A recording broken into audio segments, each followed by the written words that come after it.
ക്രിസ്തീയ ജീവിതത്തിലെ അനുപേക്ഷണീയമായ ഒരു ഘടകമാണ് പ്രാർത്ഥന. പ്രാർത്ഥന ഇല്ലാത്ത ആരും ഇവിടെ ഇല്ല. അപ്പോൾ ഇവിടെ ഇരിക്കുന്ന ഞാനും നിങ്ങളുമെല്ലാം ഇതുവരെ ജീവിതത്തിൽ പ്രാർത്ഥിച്ചത്, അതിൻ്റെ ആകത്തുക പരിശോധിച്ചാൽ അതിൽ 99% മരണം വരെയുള്ള എൻ്റെ ജീവിതം എങ്ങനെ ഫലപ്രദമാകണം എന്നതിനാണ്. അതിന് ശേഷമുള്ള മനുഷ്യാവസ്ഥയെപ്പറ്റി നമുക്കറിയാം. നമുക്ക് ആകുലതകളുണ്ട്, നമുക്ക് ആകാംക്ഷയുണ്ട്. പക്ഷെ ഒരു പ്രാർത്ഥന അതിനു വേണ്ടി ഗൗരവത്തിലൊന്നും നമ്മൾ ചെയ്തിട്ടില്ല. പ്രാർത്ഥിച്ചിട്ടുണ്ടാകാം, നിത്യതയ്ക്കായി, പ്രതിഫലത്തിനായി ഇതൊക്കെ പ്രാർത്ഥിച്ചിട്ടുണ്ടാകാം. പക്ഷെ ഞാൻ ഇതുവരെ പ്രാർത്ഥിച്ചത്, ഞാൻ പ്രാർത്ഥിക്കാൻ നിങ്ങളോട് പറഞ്ഞത്, നിങ്ങൾ എന്നോട് ആവശ്യപ്പെട്ടത്, പാസ്റ്റർമാർ നിങ്ങളോട് പറഞ്ഞത്, നിങ്ങൾ പാസ്റ്റേഴ്സിനോട് ആവശ്യപ്പെട്ടത് എന്തിനു വേണ്ടി പ്രാർത്ഥിക്കാനാണ്? കുഞ്ഞുങ്ങളുടെ പരീക്ഷാ വിജയം, വിദേശയാത്ര, ഭവനത്തിൻ്റെ നിർമ്മാണം, രക്ഷിക്കപ്പെടാത്ത ഒരു സഹോദരൻ്റെ മാനസാന്തരം, മദ്യപിക്കുന്ന ഒരാളിൽ നിന്നുള്ള ദുരിതം മാറിക്കിട്ടാൻ, ഒരു നല്ല വാഹനം വാങ്ങാൻ, ഇതിനു വേണ്ടി പ്രാർത്ഥിക്കാത്ത ആരോടില്ല. അത് തെറ്റുമല്ല. കാരണം നമുക്ക് അസാധ്യമായ കാര്യങ്ങൾ സാധിക്കേണ്ടതിനുള്ളതാണ് പ്രാർത്ഥന. ഇടവിടാതെ യാചിക്കുമ്പോൾ വാതിൽ തുറന്നു വേണ്ടുവോളം തരുന്ന യജമാനൻ ഇതൊന്നും നമുക്ക് മുടക്കിയില്ല. ഇന്നും അതൊക്കെ തരുന്നു. പക്ഷെങ്കിൽ ഇതിലേതെങ്കിലും ഒന്ന് നമ്മളെ നിത്യതയിലെത്തിക്കാൻ പര്യാപ്തമാണോ? പ്രാർത്ഥിച്ചെനിക്കൊരു വീട് കിട്ടി, പ്രാർത്ഥിച്ചു കുട്ടിയുടെ വിദ്യാഭ്യാസം നന്നായി, പ്രാർത്ഥിച്ച് എനിക്ക് ചില വിദ്യാഭ്യാസ പുരോഗതി ഉണ്ടായി, വിദേശ യാത്രകളുണ്ടായി. ഇവയ്ക്ക് ആകത്തുകയിൽ എൻ്റെ നിത്യതയുടെ അവസ്ഥയെ നിർണയിക്കാൻ വേണ്ട എന്ത് ഘടകമാണ്, എന്ത് സ്വാധീനമാണ് ചെലുത്താനാകരുത്. നമ്മളതിൽ അറിവില്ലാത്തവരല്ല. ആ ഉത്കണ്ഠയും നമുക്കുണ്ട്. പക്ഷേ ഗൗരവം വേണ്ടത്ര ഇല്ല. ആ ഗൗരവത്തിലേക്കൊന്ന് കടക്കാനാണ് ഈ വചനം. ഇത് പറയുമ്പോൾ ഒരല്പം മാനുഷികമായി വേദനാജനകമായ ഒരു സംഭവത്തിന് നമ്മളേവരും സാക്ഷ്യം വഹിച്ചിട്ടിരിക്കുക. ഒരു കർത്തദാസൻ്റെ മകള്, ആളുടെ പേര് മെറീന, അങ്ങനെയാണ്. വിവാഹം കഴിഞ്ഞ് 1 വർഷത്തിനുള്ളിൽ വിവാഹ വാർഷികം ആഘോഷിക്കാനുള്ള തിരക്കിനിടയിൽ അവിചാരിതമായി ഈഹലോകം വിട്ട് കർത്തൃസ്ഥലത്തിൽ ചേർക്കപ്പെട്ടു. പരസ്യത്തിൽ പ്രസംഗിക്കുന്ന ആളാ, സുവിശേഷം പറയുന്ന കുട്ടിയാ, നിത്യതയെക്കുറിച്ച് എഴുതുന്ന ലേഖനം എഴുതുന്ന ആളാ, പാട്ടുപാടുന്ന ആളാ. എന്തോ എനിക്ക് ആ മരണസ്ഥലത്ത് പോകാനുള്ള ഒരു ധൈര്യം വന്നില്ല. ഒരു വലിയ ദുഃഖം. അത് തന്നെ കാരണം. ആശ്വസിപ്പിക്കാനാണ് നമ്മൾ ചെല്ലുന്നത്. പക്ഷേ അടുപ്പമുള്ള മനുഷ്യരെ കാണുമ്പോൾ ദുഃഖിതൻ്റെ ദുഃഖം പെരുകയാണ്, വർദ്ധിക്കുകയാണ്. വേണ്ടപ്പെട്ടവരൊക്കെ വരുമ്പോൾ മരിച്ചു കിടക്കുന്ന ആൾ ഈ ബന്ധുവിനെ കാണുമ്പോൾ, സ്നേഹിതനെ കാണുമ്പോൾ വല്ലാത്തൊരു ദുഃഖം പരസ്പരം. അപ്പോൾ ഇങ്ങനെയുള്ള മരണത്തെക്കുറിച്ച് എൻ്റെ ദുഃഖം, അപ്പൻ്റെ ദുഃഖം, അമ്മയുടെ ദുഃഖം, നിങ്ങളുടെ ദുഃഖം മാറാത്തതെന്ത്? എന്താണ് അവിടെ സംഭവിക്കുന്നത്? നമ്മൾ ചെല്ലുന്നവരൊക്കെ ആശ്വസിപ്പിക്കും, ഭാരപ്പെടാതെ. കുഞ്ഞ് പോയത് എവിടെ? നിത്യതല. ദുഃഖസൂചകമായ ധാരാളം വാചകങ്ങൾ എഴുതിയിട്ട് നിത്യതയിൽ കണ്ടുമുട്ടാം എന്നുള്ളൊരു പ്രത്യാശയുടെ കുറിപ്പ് അത് ഏറ്റവും ഒടുവിലാണ്. അത് തിരിച്ചൊന്ന് ചിന്തിച്ചാട്ടെ. നാം പ്രസംഗിച്ച ഏറ്റവും അധികം കാര്യങ്ങൾ പ്രത്യാശയെക്കുറിച്ചും ദുഃഖം വളരെ ചെറുതുമാകുന്ന ഒരു ഉള്ളടക്കത്തിലേക്ക് നമ്മളെന്നാണ് വളരുക, നമ്മളെന്നാണ് ആയിത്തീരുക? ആ ഒരു ചിന്തയെ ആസ്പദമാക്കിക്കൊണ്ടാണ് ഞാനിന്ന് ഈ വചനം വായിച്ചത്. ഏകാഗ്രതയോടെ ശ്രദ്ധയോടെ കേട്ടിരിക്കണം. സന്തോഷമല്ലേ? ഇവിടെ വന്നവരൊക്കെ ഇത് കേട്ടിരിക്കണം. ഇനി പ്രകടനത്തിന് പോകണം എന്നുള്ളവർ പോകും. ചിലർക്ക് പോകണമെന്നുണ്ട്. ചില ആൾക്ക് ചിലയിടം വിട്ടിറങ്ങിയാലും ഈ ചെണ്ടേടിയും ഒക്കെ കേൾക്കുമ്പോൾ അറിയാതൊരു സന്തോഷം വന്നു. വിലക്കൊന്നുമില്ല. ഇവിടെ അവിടെയും കൂടെ പറ്റില്ല. ശ്രദ്ധിക്കുന്നുണ്ടല്ലോ അല്ലേ? അപ്പോൾ ഇവിടെ അനുഗ്രഹിക്കപ്പെട്ടൊരു വചനം. ഒടുക്കത്തെ ശത്രുവായി മരണം നീങ്ങിപ്പോകും. എന്തൊരു പ്രത്യാശയുള്ള വചന! ഒടുക്കത്തെ ശത്രുവായി മരണം നീങ്ങിപ്പോകും. ശത്രു എന്ന് പറയുന്ന സങ്കല്പം ആപേക്ഷികമാണ്, സ്ഥിരതയില്ല. പെർമനൻ്റായൊരു ശത്രു മരണമാണ്, അല്ലെങ്കിൽ മരണത്തിൻ്റെ കാരണഭൂതനായ പിശാചാണ്. ബാക്കി ലോകത്താരും ശത്രുക്കളല്ല, ആപേക്ഷികമായ ഒരു ചിന്തയാണ്. ഒരു ഉദാഹരണം, നമ്മുടെ ഭരണപക്ഷവും പ്രതിപക്ഷവും അല്ലെ നേതാക്കളെല്ലാം ഒരുമിച്ചിരുന്ന് ഭക്ഷണം കഴിക്കുന്ന ഒരു ചിത്രം ഇട്ടിട്ട് ആളുകൾ ബാലിശമായ പോസ്റ്റ് ഇടും. ഇവരെല്ലാം ഒത്തുകൂടിയാൽ ഇങ്ങനെ, പിന്നെ അവരൊത്തുകൂടുമ്പോൾ അടി വെക്കണമെന്നാണോ നിങ്ങൾ ഈ പറയുന്നത്? എന്തിനാ അവർ അടി വെക്കുന്നത്? ബഹുമാനപ്പെട്ട പ്രധാനമന്ത്രിയും രാഹുൽ ഗാന്ധിയും കണ്ടാൽ അടി വെക്കണം. അവർക്ക് ഒരുമിച്ച് ഭക്ഷണം കഴിക്കാൻ തടസ്സമുണ്ടോ? പ്രധാനമന്ത്രിയുടെ അത്താഴ വിരുന്നിലേക്ക് രാഹുൽജിയെ വിളിച്ചാൽ പോകുന്നത് തെറ്റുണ്ടോ? എനിക്ക് തോന്നിയിട്ടില്ല.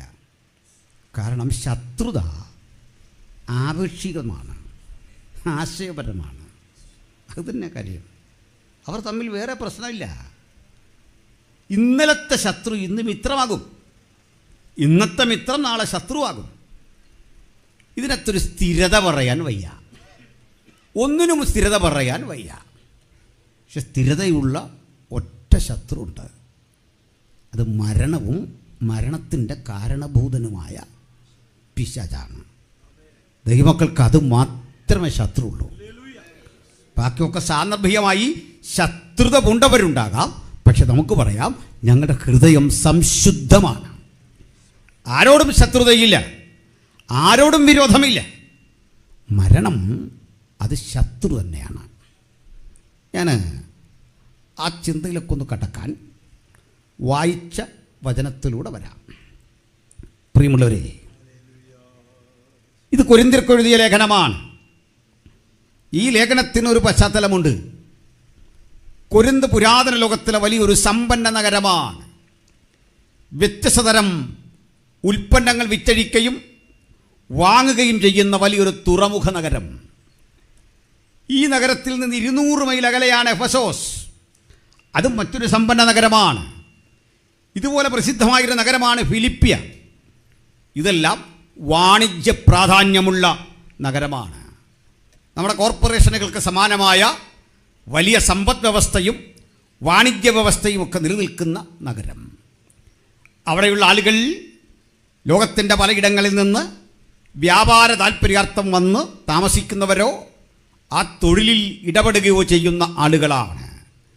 ഒരു നഗരം സമ്പന്നമാണ് എന്നതുകൊണ്ട് തന്നെ ആളുകൾക്ക് മറ്റൊന്നിനും സമയമില്ല.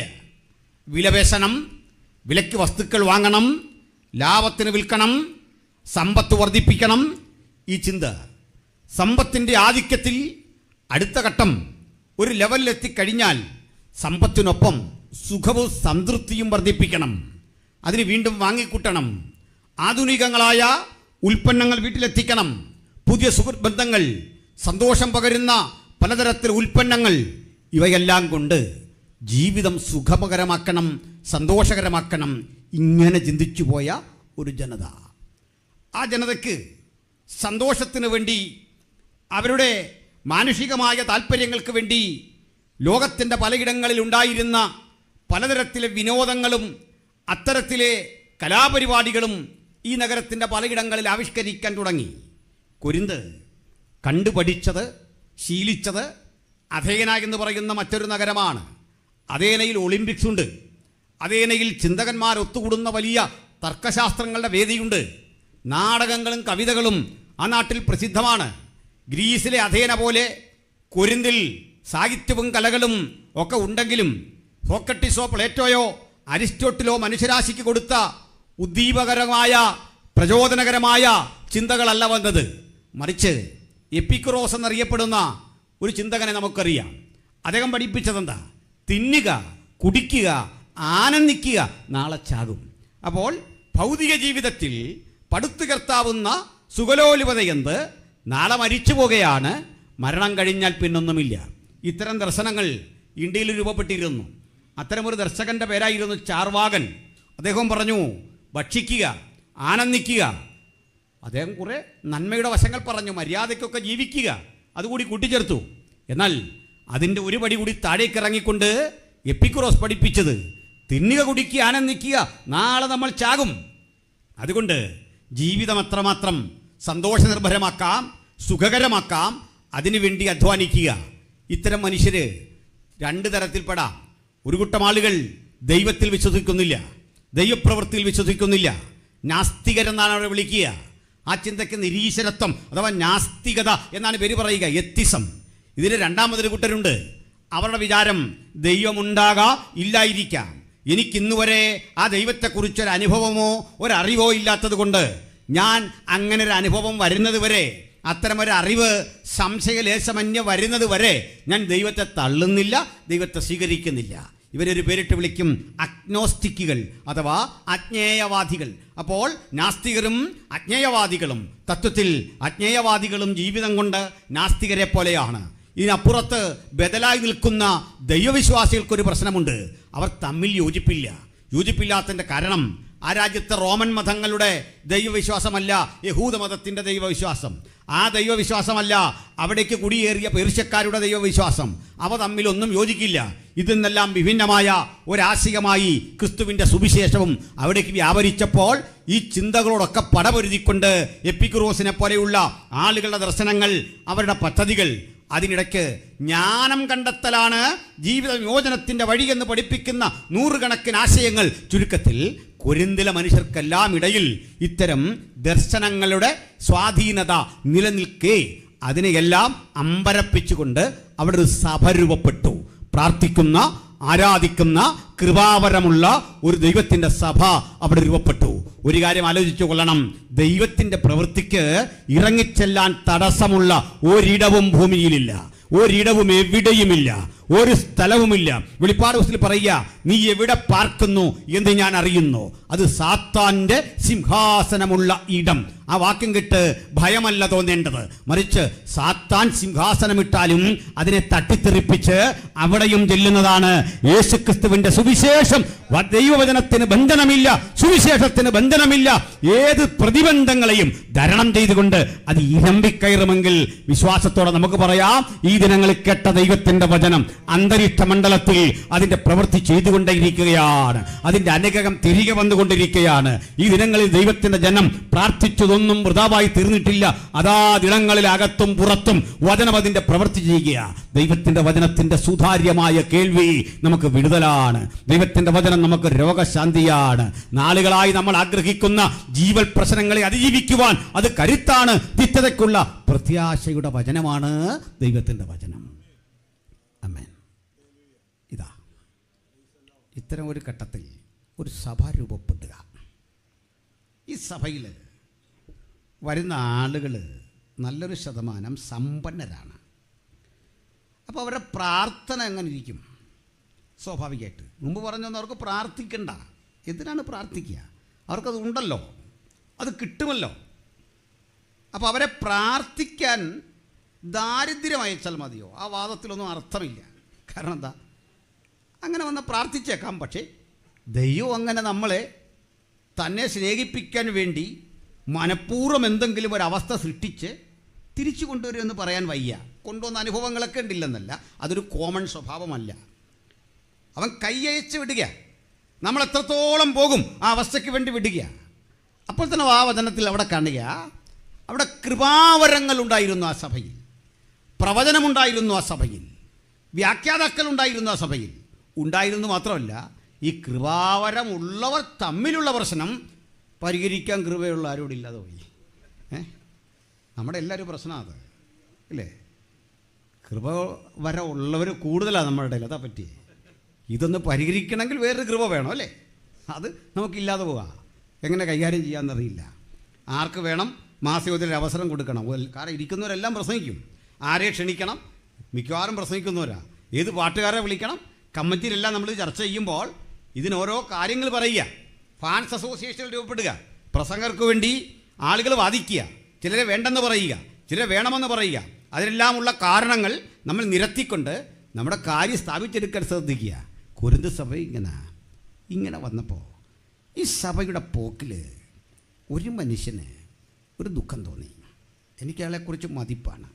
അദ്ദേഹത്തിൻ്റെ പേര് അധികമാർക്കും പരിചയമില്ല. ക്ലോവ എന്നാണ്. ക്ലോവ. അദ്ദേഹം ഒരു മാന്യനാണ്. അദ്ദേഹം ഒരു ആദർശശുദ്ധിയുള്ള ആളാണ്. എന്താണ് കാരണം? ഈ ക്ലോവ സഭയിലെ പ്രതിസന്ധി പറഞ്ഞത് പൗലുസിൻ്റെ അടുത്ത് മാത്രമാണ്. സഭയിലൊരു പ്രതിസന്ധി നേരിട്ടാൽ ആ പ്രതിസന്ധിക്ക് പരിഹാരം തെരുവിലിറങ്ങുകയല്ല, ആ പ്രതിസന്ധിക്ക് പരിഹാരം ആക്ഷേപം ചൊരിയുകയല്ല, ആ പ്രതിസന്ധിക്ക് പരിഹാരം പൊതുജനങ്ങളരികിലേക്ക് അത് എത്തിക്കുകയല്ല, സർക്കാർ ലെവലിൽ ചൂണ്ടിക്കാണിക്കുകയല്ല, വ്യവഹാരങ്ങൾക്ക് പോകുകയല്ല. ഏറ്റവും പരിഹരിക്കാൻ അധികാരമുള്ള, നിഷ്പക്ഷമതിയായ, ആത്മനിറവുള്ള, കൃപാവരമുള്ള പൗലോസിൻ്റെ അരികിൽ ചെല്ലുക. സ്തോത്രം. അവിടെ നിന്ന് ചെന്നാൽ മതി. പരിഹാരം അവിടെ ഉണ്ട്. നമുക്കതിനുള്ള ക്ഷമയില്ല, നമുക്കതിനുള്ള സഹനമില്ല. നമ്മളതിന് നമ്മുടെ വഴി തിരഞ്ഞെടുക്കുമ്പോൾ രണ്ടൂന്ന് പ്രശ്നമാണ്. ഇടപെടുന്നവരും കാണുന്നവരും എല്ലാവരും ഒരുപോലെ ദുഷിക്കപ്പെടും. സ്തോത്രം. നമുക്കിത് പരിഹരിക്കാൻ ആളില്ല, പറയാൻ ആളുണ്ട്. ബഹുമാനപ്പെട്ട ഷാരോൺ ഫെലോഷിപ്പിൻ്റെ ആദരണനായ പ്രസിഡൻറ്റ് ബാബു പാസ്റ്റർ ഒരു പ്രസംഗമധ്യേ ഇത്തരം ചില കാര്യങ്ങൾ സംസാരിക്കുന്നത് എൻ്റെ ശ്രദ്ധയിൽപ്പെട്ടു. സന്തോഷകരമായി തോന്നി. ആ കാരണം എന്താ? നമുക്ക് സഹോദര സഭകളിൽ, സഹോദര ഇടങ്ങളിൽ ഒരു പ്രശ്നം കണ്ടു കഴിഞ്ഞാൽ നമ്മൾ എത്ര ആകാംക്ഷയോടെ അതിനെക്കുറിച്ച് പറയുന്നുവോ അതിലും ആകാംക്ഷയോടെ ആ പ്രശ്നപരിഹാരത്തിനൊരു ഇടം നമ്മുടെ മുമ്പിൽ തന്നെ പരിശുദ്ധാത്മാവ് സൃഷ്ടിച്ചിട്ടുണ്ട്. അത് പ്രാർത്ഥനയാണ്. ഇവയ്ക്കൊക്കെ വേണ്ടി ഒന്ന് പ്രാർത്ഥിക്കാനും അത്തരത്തിൽ ഒരു ആത്മഭാരം ജീവിതത്തിൽ വരാതെയും വിമർശനം നടത്തിക്കൊണ്ട് മാത്രം മുമ്പോട്ട് പോയി കഴിഞ്ഞാൽ അത് ശക്തിപ്പെടും, പക്ഷേ പരിഹാരമില്ല. ക്രിസ്തുവിൻ്റെ പൊതുവായ ആ ശരീരത്തിൽ നിൽക്കുന്ന ഏത് ക്ഷതവും ചർച്ചകൂടിനും ഷാരോനും IPCക്കും എല്ലാം ബാധകമാണെന്നേ, എല്ലാവർക്കും ബാധകമാണ്. അതുകൊണ്ട് നമ്മുടെ സമശിഷ്ടങ്ങൾ എവിടെയും വീഴാൻ പാടില്ല, എവിടെയും പരാജയപ്പെടാൻ പാടില്ല. ആത്മാവിൻ്റെ ഐക്യതയോടെ ഈ നാളുകൾ നമ്മൾ ചില പ്രതിബന്ധങ്ങളെ തരണം ചെയ്തു പോകണം. അതിനൊരു വഴിയുണ്ട്. അതിന് ഒരു ഉണർവ് ഇവിടെ രൂപപ്പെട്ടാൽ അടുത്തടുത്ത ഇടങ്ങളിലും ആ ഉണർവിൻ്റെ താപജാലകൾ കടന്നു പിടിക്കും. പിന്നെ ഈ പ്രശ്നം ഉണ്ടാക്കാനൊന്നും ആർക്കും നേരം കിട്ടില്ല. പ്രശ്നമുണ്ടാക്കുന്നവരിലേക്ക് ആളുകൾ പോവില്ല. അവർക്ക് എൻജോയ് ചെയ്യാൻ പാകത്തിന് സമാന്തരമായ ഒരു സിസ്റ്റത്തെ സൃഷ്ടിച്ചെടുക്കാൻ ഉള്ള ബാധ്യതയിൽ നമ്മളൊക്കെ പരാജയപ്പെട്ടിരിക്കുക. നമുക്കൊന്ന് മാറണം. അതിനാണ് ഈ പ്രാർത്ഥന. നമുക്ക് മാറാനുണ്ടെന്നേ. ചിലക്കത് വിശ്വാസമില്ല, ചിലക്ക് ആ ചിന്തയില്ല. അത് ഞാൻ ഒന്നുകൂടി പറയാം, നമ്മളെങ്ങനെയാണ് മാറേണ്ടതെന്ന്. നമ്മുടെ കൺവെൻഷന് രാത്രി യോഗം ഇന്ന് തീരുമെന്ന് തോന്നല്ലേ? നാളെ പകലിടുന്നുണ്ട്. എല്ലാവരും യോഗത്തിന് വന്നു, അനേക ദൈവാസന്മാർ വന്നു. നാളെപ്പല് അനുഗ്രഹിക്കപ്പെട്ട കൂട്ടായ്മയുണ്ട്.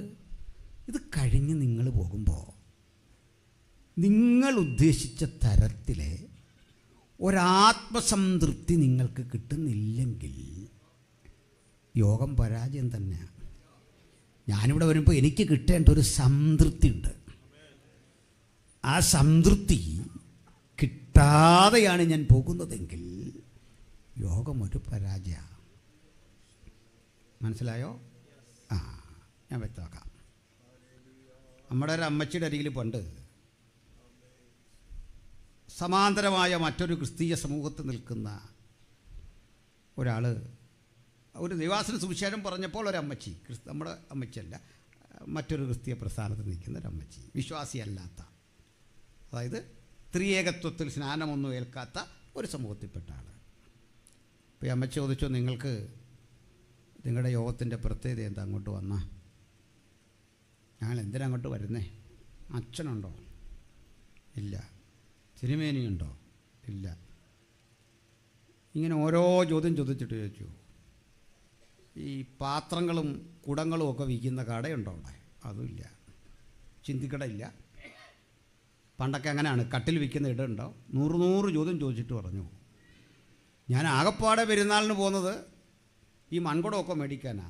നിങ്ങളവിടെ വന്നാൽ അതുപോലും കിട്ടുകയില്ല, പിന്നെ ഞാനെന്തിനാ വരുന്നത്? എനിക്ക് തൃപ്തിയില്ല. അപ്പോൾ ലോകമനുഷ്യൻ തൃപ്തി കിട്ടാൻ ചില സംവിധാനങ്ങൾ ചെയ്യാറുണ്ട്. യേശുദാസിൻ്റെ ഗാനമേളയോ, യേശുദാസ് പോയല്ലോ, പ്രായമായല്ലോ, അതുകൊണ്ടാണ്. ഗാനമേളയ്ക്ക് വരുന്നതായിട്ട് എനിക്കറിയില്ല. എന്തെങ്കിലും തരത്തിലെ നൃത്തമോ നടീനടന്മാരെ കൊണ്ടുവന്നൊക്കെയാണ് ക്രിസ്തീയ സഭകളിൽ ചിലതുപോലും ആ സംതൃപ്തി കൊടുക്കുന്നത്. നിറമുള്ള വെളിച്ചവും ഒരു ഡാൻസും നൃത്തവും പാട്ടും. നമ്മൾ ഏതാണ്ട് ആ വഴിക്കൊക്കെ ചിന്തിച്ചു വശമായോ എന്ന് ആശങ്കപ്പെടണം. ആരെയും കുറ്റമല്ല, പക്ഷേ ഒരു കാര്യം ഓർക്കണം. ഞാൻ അടുത്ത കാലത്ത് ഒരു യൂത്ത് മീറ്റിങ്ങിൽ പങ്കെടുത്തു. എനിക്ക് സന്തോഷം തോന്നി. കാരണം ഓണത്തിരക്കിൽ കുട്ടികൾ ആഘോഷഭരിതരായി ഓടി നടക്കുക. അവർക്ക് ധാരാളം സൗകര്യങ്ങൾ വെച്ചുകൊണ്ട് ലോകം വിളിക്കുമ്പോഴും 500 കുട്ടികൾ രൂപ മുടക്കി പേര് രജിസ്റ്റർ ചെയ്ത് അവിടെ കൂടുന്നുണ്ട്. അവരെ വിടാൻ പാടില്ല. അവരെന്തിനാൽ ആകർഷിക്കപ്പെട്ട് അടുത്ത കൊല്ലം ഇവിടെ നിൽക്കണം. എന്തിനു വരണം ഈ ക്യാമ്പിലെന്നൊരു കുട്ടി ചോദിച്ചാൽ നിങ്ങൾക്ക് അവരോട് പറഞ്ഞു കൊടുക്കാൻ ഒരു കാരണം വേണം. നിങ്ങളെന്താ പറയുക? അവിടെ ദൂത് പറയുന്നൊരു പാസ്റ്റർ വരുമെന്നോ? അവൻ ആ ദൂത് വിരസമാണ്. അവിടെ പാട്ടുണ്ടെന്നോ? അതിലും നല്ല പാട്ട് യൂട്യൂബിൽ കിട്ടുമെന്നേ ചില ആൾ പറയില്ലേ, യേശുദാസിനെ പോലെ പാടും. ഞാൻ ചോദിച്ചു, യേശുദാസ് ഉണ്ടല്ലോ, പിന്നെ യേശുദാസിനെ പോലെ എന്തിനാണ് പാടുന്നത്? ഒറിജിനൽ യേശുദാസിൻ്റെ പാട്ട് കിട്ടുമല്ലോ, പിന്നെ യേശുദാസിൻ്റെ കൂട്ടുള്ള പാട്ട് എന്തിനാണ് കേൾക്കുന്നത്? അത് കിട്ടും. ചിത്രയെപ്പോലെ പാടുമെന്ന് പറഞ്ഞാൽ ചിത്ര പാടുന്ന ഭക്തിഗാനം ഉണ്ടല്ലോ, മതി. എൻ്റെ അർത്ഥം എന്താ? നമ്മൾ ഇങ്ങനെയൊക്കെ പറഞ്ഞാണ് നല്ല പാട്ട് ടീമിനെ വിളിക്കുന്നു, പ്രസംഗരെ വിളിക്കുന്നു. ഇപ്പം പ്രസംഗരുടെ സംതൃപ്തി എന്താ? പാട്ടുകാരുടെ സംതൃപ്തി എന്താ? ഞാനിങ്ങോട്ട് വരുമ്പോൾ എന്നോട് പാസ്റ്റർ വിളിച്ച് ചോദിച്ചു, എന്തൊക്കെയായി ഫുഡ് കഴിക്കുന്നത്? അപ്പോൾ എന്നെ തൃപ്തിപ്പെടുത്തുക ഈ ഫുഡ് ഒരു തടസ്സമാകരുത് എന്ന് പാസ്റ്റർക്ക് തോന്നിയോന്ന് എനിക്കറിയില്ല. എന്തൊക്കെ കഴിക്കും? എനിക്കെന്ത് ചെയ്യണം? എൻ്റെ ഡിമാൻഡ് എന്ത്? പാട്ട് പാടുന്നവരുടെ ഡിമാൻഡ് എന്ത്? വന്നിരിക്കുന്നവരുടെ ഡിമാൻഡ് എന്ത്? ഞാൻ മുമ്പോട്ട് വച്ച ഈ ഡിമാൻഡിൽ എന്നെപ്പറ്റി നിങ്ങൾ ചർച്ച ചെയ്ത വിഷയങ്ങളിൽ, അല്ലെങ്കിൽ ഇവിടെ വന്നൊരു ദൈവദാസനെ തിരിച്ചയക്കാൻ അദ്ദേഹത്തിന് കൊടുക്കണമെന്ന് നിശ്ചയിച്ച ഒരു TA ഉണ്ടല്ലോ, പാട്ടുകാർക്ക് എന്ത് കൊടുക്കണം, ഒരു ബജറ്റ് ഉണ്ടല്ലോ. നമ്മൾ ഈ ചർച്ച ചെയ്ത കാര്യങ്ങളിൽ എത്ര എണ്ണം കർത്താവ് സ്വർഗത്തിരുന്ന് കേട്ടിങ്ങനെ ശരിയിട്ടു? ശരിയാകല്ലോ, സെൻട്രൽ ഭാഷ പറഞ്ഞാൽ കറക്റ്റാണ്. മനസ്സിലാകുന്നോ നിങ്ങൾക്ക്? അതാ വേണ്ടേ. ശരിയിട്ടോ? ഇല്ല. എനിക്ക് TA തരുന്നു, ഫുഡ് തരുന്നു, ഞാൻ തൃപ്തിയോടെ പോകുന്നു. എൻ്റെ തൃപ്തി ടിയെയും ഫുഡുമോ? നിങ്ങളുടെ തൃപ്തി മുമ്പൊക്കെ പറഞ്ഞതോ? അല്ലെന്നേ, അകത്തെവിടെയോ ഒരസംതൃപ്തി കിടപ്പുണ്ട്. നമുക്കല്ല, ഉള്ളവർ മാത്രം സമ്മതിച്ചാൽ മതി. ഇത് പോരാ, ഇതല്ല, ഈ പ്രസംഗമല്ല, ഈ പാട്ടല്ല. ഇവരെല്ലാം പറഞ്ഞു കേട്ടോ, അവർ നല്ല സൗകര്യങ്ങളാണ്, ജനറലാണ് പറയുന്നത്. ഞാൻ എന്നെക്കുട്ടിയെ വിമർശനം നടത്താറുള്ളൂ. ഈ സിസ്റ്റം പോരാ, ഈ രീതി പോരാ, എവിടെയോ ഒരപര്യാപ്തത കൊരുന്തിൽ. മറുവശത്ത് പ്രവചനമുണ്ട്, ദൂതുണ്ട്, എല്ലാ കാര്യങ്ങളുമുണ്ട്. സഭ ശക്തമാണ്, സമ്പത്തോടുണ്ട്. നമ്മളെപ്പോലൊന്നല്ല, ഇല്ലേ, സമ്പന്നരാ. പക്ഷെ ഒരസംതൃപ്തി പുകയുക. ഈ പുകയുന്ന അസംതൃപ്തി കുടുംബത്തിലോ സഭയിലോ രൂപപ്പെടുമ്പോൾ പ്രഥമ റൗണ്ടിൽ തന്നെ പരിഹാരം തേടാത്ത ആളുകളിലെ കാത്ത് ഒരു വലിയ ദുരന്തമിരിക്കുന്നു. ഹല്ലേലൂയ. ജീവിതത്തിലേക്കൊരു അസംതൃപ്തി വന്നു, ഒരതൃപ്തി വന്നു, ഒരനാത്മീയമായ ചിന്ത വന്നു, ശരിയല്ലെന്നൊരു തോന്നൽ വന്നു. ആ തോന്നലിന് പരിഹാരം അന്ന് രാത്രി തന്നെ കണ്ടുപിടിക്കണം. സൂര്യാസ്തമയത്തിന് മുമ്പ് അതിനെ ക്രമീകരണം ചെയ്യണമെന്ന് പറയാനുള്ള കാരണം എന്താ? അതൃപ്തി വളരാൻ ഒരിക്കലും ഇട കൊടുക്കാത്ത വിധം നമുക്ക് കുടുംബത്തെ സംരക്ഷിക്കാം, സഭയെ സംരക്ഷിക്കാം. ഈ അന്തരീക്ഷം മുഴുവൻ മാറണം. കാരണം നാളെ ഇത് ചെയ്യാൻ കഴിയുമെന്ന് പറയത്തക്ക വിധം ഒരു ഗ്യാരണ്ടി ഇല്ലാത്ത ലൈഫ് കൊണ്ടാ നമ്മൾ ഈ കളിയെല്ലാം കളിക്കുന്നത്. ഓർക്കണം, ഇതൊരു ഞാനിന്മേൽ കളിയാ. അനിശ്ചിതത്വത്തിൻ്റെ അങ്ങേയറ്റത്ത് നിന്നുകൊണ്ടാ ഈ കമ്മിറ്റി കൂടുന്നത്. അനിശ്ചിതത്വത്തിൻ്റെ അങ്ങേയറ്റത്ത് നിന്നുകൊണ്ടാ ഈ സങ്കല്പങ്ങളെ ചിലതൊക്കെ വെട്ടിപ്പിടിക്കാം, ചിലതൊക്കെ ചെയ്തെടുക്കാം എന്നീ ചിന്ത വരുമ്പോൾ വചനം പറയുക, കട്ടായം പറയുക, നാളെ നിനക്കുള്ളതല്ല. ഉറപ്പോടെ പറയാ, നാളെ എനിക്കുള്ളതല്ല, നാളെ എനിക്കുള്ളതല്ല. അത് ദൈവത്തിന്റെ കരങ്ങളിലാ. അനിശ്ചിതത്വം നിലനിൽക്കുന്ന ഈ ലോകത്തിലെ എൻ്റെ ചിന്തകൾ, എൻ്റെ കാഴ്ചപ്പാടുകൾ ഞാൻ പിടിച്ചെടുക്കുമെന്ന് വ്യാമോഹിച്ചതൊക്കെ അപ്രസക്തമാക്കിക്കൊണ്ട് എന്നെയും തേടി അവനൊരു ദിവസം ഇങ്ങ് വരും, മരണം. അത് കാണുമ്പോൾ എനിക്ക് നിങ്ങൾക്കും ഒരു കാര്യം പിടികിട്ടും. മരണമെന്ന് പറയുന്ന യാഥാർത്ഥ്യത്തിന്റെ മുമ്പിൽ നിന്ന് ആർക്കും പിന്തിരിഞ്ഞോടാനാവാത്ത ശക്തിയാണത്. നോക്കണം, ആ മരണത്വമെന്ന യാഥാർത്ഥ്യത്തിന്റെ മുമ്പിൽ നിന്ന് വേണം കമ്മിറ്റി കൂടാൻ. അതിൻ്റെ മുമ്പിലെ കൗൺസിൽ മതി, അതിൻ്റെ മുമ്പിലെ പ്രസംഗം മതി. ആ അനിശ്ചിതത്വം തൊട്ട് മുമ്പ് നിൽക്കവേ നമുക്ക് ഭയമൊന്നും വേണ്ട, നമുക്ക് ജാഗ്രത വേണം. ഇവരൊക്കെ എഴുതിയിരിക്കുന്നു അല്ലേ, കോവിഡ് കാലത്ത് പറഞ്ഞ പോലെ ഭയം വേണ്ട, ജാഗ്രത വേണം. എന്താണ് ജാഗ്രത? അതിൻ്റെ കാരണം എന്താ? ഇതൊരു യാഥാർത്ഥ്യം. ആ യാഥാർത്ഥ്യത്തെ അഭിമുഖീകരിക്കാൻ അപ്പോസ്തലൻ നമ്മെ സജ്ജരാക്കുന്ന ഒരു വെളിപ്പാടാണ് വാസ്തവത്തിൽ 1 കൊരിന്ത്യർ 15. ഈ ഒരു പശ്ചാത്തലം കൂടെ പറയണം. സഭ ഇങ്ങനെ പ്രതിസന്ധി സൃഷ്ടിക്കപ്പെട്ടപ്പോൾ അതിനകത്ത് മുമ്പ് പറഞ്ഞ പോലെ പല രൂപത്തിലും ഭാവത്തിലുമുള്ള സ്കിസംസ്, അതായത് വിഭജനം രൂപപ്പെട്ടു. നിങ്ങൾക്കറിയാതെ ചില ആളുകൾ പറഞ്ഞു പത്രോസിൻ്റെ പക്ഷ, ഞങ്ങൾ കേഫ, ഞങ്ങൾ അപ്പല്ലോസിൻ്റെ പക്ഷ, പൗലോസിൻ്റെ പക്ഷ, യേശുവിൻ്റെ പക്ഷമാണ്. വിഭാഗീയത രൂക്ഷമായി.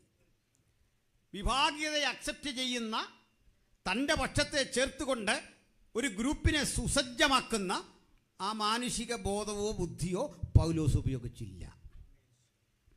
കർശനമായി ആ അവസ്ഥയെ പൗലോസ് നേരിടാൻ തന്നെ തീരുമാനിച്ചു. ചിലതരം കാര്യങ്ങൾ അങ്ങനെ കർശന ഇടപെടൽ നടത്തിയെങ്കിലേ പരിഹാരമുണ്ടാകൂ. ആത്യന്തികമായി അത് ഗുണം ചെയ്യും. അവസാനമാണ് അതിൻ്റെ വിജയം തിരിച്ചറിയുന്നത്. കാർക്കശ്യ ബുദ്ധിയോടെ നേരിടാൻ തീരുമാനിച്ചിട്ട് ഒരു ലേഖനം അങ്ങോട്ട് തയ്യാറാക്കുക. അപ്പോൾ ഇവിടെ ഉണ്ടായ ഈ സ്കിസം നമ്മളെ അപേക്ഷിച്ച് നോക്കുമ്പോൾ അതിനൊരു ന്യായീകരണമുണ്ട്. പറയാം. ഒന്നാമത് ഇവരുടെ പക്കൽ ബൈബിളില്ല. കാരണം കൊരിന്ത്യ ലേഖനം കൂടെ എഴുതുമ്പോഴേ നമുക്കുള്ള പോലെ ബൈബിളുള്ളൂ. രണ്ട്, ഇവർക്ക് മുളക്കുഴ പോലെയോ തിരുവല്ല പോലെയോ കുമ്പനാട് പോലൊരു ഹെഡ് ക്വാർട്ടർ ഇല്ല. നമുക്കൊരു സർക്കുലർ അയച്ചു തരാൻ, ഡിസിപ്ലിൻ തരാൻ സൗകര്യമില്ല. അടുത്തൊരു കാര്യം, ഈ ജനത്തെ സംബന്ധിച്ചിടത്തോളം ഇതിൽ പത്രോസ് പറയുന്നു ശരി, അവർക്കങ്ങനെ ചിന്തിക്കാൻ കാരണമുണ്ട്. കാരണം പത്രോസ് ഒരു ഡയറക്റ്റ് ഡിസൈപ്പിളാണ്, യേശുവിൻ്റെ അടുത്ത ശിഷ്യനാണ്. പൗലോസ് അങ്ങനെ അല്ലല്ലോ. അപ്പൊല്ലോസ് പറയുന്നു ശരി, കാരണം ഈ അപ്പൊല്ലോസ് ആരാ? ഒരു താർക്കികൻ, സിദ്ധാന്തപരമായി ആരുടെ മുമ്പിലും വാഗ്വയോഗത്തോടെ പ്രസംഗിച്ച് സ്ഥാപിക്കാൻ കഴിയുന്ന ഒരു വലിയ ചിന്തകനാ അപ്പൊല്ലോസ്. പൗലോസിനൊപ്പമോ പൗലോസിന് മീതയോ നിലവാരമുള്ള ഒരു വലിയ ചിന്തകനാ. അപ്പോൾ അദ്ദേഹമാകുമോ ശരി? ഇവരങ്ങനെ വേർതിരിയുക. പിന്നെയും ചില വിഷയങ്ങൾ ഉടലെടുത്തു. അങ്ങനെ ഉടലെടുത്ത വിഷയത്തിൻ്റെ കൂടെ ഒരു ദുരുപദേശം കൂടി കിടക്കാൻ പോവാം. ബാക്കിയൊക്കെ അവിടെ നിൽക്കട്ടെ. ഗ്രൂപ്പിസമൊക്കെ നമുക്ക് നല്ലൊരു കർത്തൃമേശയും ശുശ്രൂഷയൊക്കെ നടത്തി അങ്ങ് പരിഹരിക്കാം, പോട്ടെ. അങ്ങനെയാണ് ഒരു നിരപ്പിൻ്റെ അനുഭവത്തിൽ കൊണ്ടുപോകാൻ പറ്റും. അതൊക്കെ നമ്മുടെ പൂർവീകർ തെളിയിച്ചിട്ടുണ്ടല്ലേ. നമ്മുടെ സഭകളിലൊക്കെ രൂപപ്പെട്ടു വന്ന ചെറുതും വലുതുമായ പ്രശ്നങ്ങളെ, മനുഷ്യൻ കൂടുന്നിടത്തൊക്കെ പ്രശ്നമുണ്ട്, അതുകൂടെ ഉൾക്കൊള്ളണം. ദൂതന്മാരല്ല കൂടുന്നത്. ആ പ്രശ്നങ്ങളെ പരിഹരിച്ച് അതിന് വേണ്ട ക്രമീകരണങ്ങൾ ചെയ്തു പോകാം. നമ്മുടെ മുമ്പിൽ റോൾ മോഡലുകളുണ്ട്, അത് കണ്ടുപോകാം. പക്ഷെ പ്രശ്നം അതല്ലേ, അതിനപ്പുറത്തൊരു വിഷയം. ചിലർ പറയാൻ തുടങ്ങി, മരണം കൊണ്ടൊക്കെ ഇത് തീർന്നിടാവൂ, ഇതിനപ്പുറത്തൊന്നും കാര്യമില്ല. സ്വർഗത്തിലാരാണ്ട് പോയിട്ട് വന്നോ, സ്വർഗത്തിലാരാണ്ട് ഇതുവെല്ലാം കണ്ടോ? ഇങ്ങനെ പറയുന്ന ചില ചിന്തരെ നമുക്കിന്ന് കാണാം, യൂട്യൂബിലൊക്കെ കാണാം. നമുക്കറിയാം, ഈ സന്തോഷ് ജോർജ് കുളങ്ങര എന്നൊരു മാന്യ അദ്ദേഹമുണ്ട്. അദ്ദേഹത്തിൻ്റെ ചാനലൊക്കെ നമ്മളിരുന്ന് കാണുമായിരുന്നു. സഫാരി, ഒത്തിരി കാര്യങ്ങൾ മനസ്സിലാക്കാം, സഞ്ചാരം.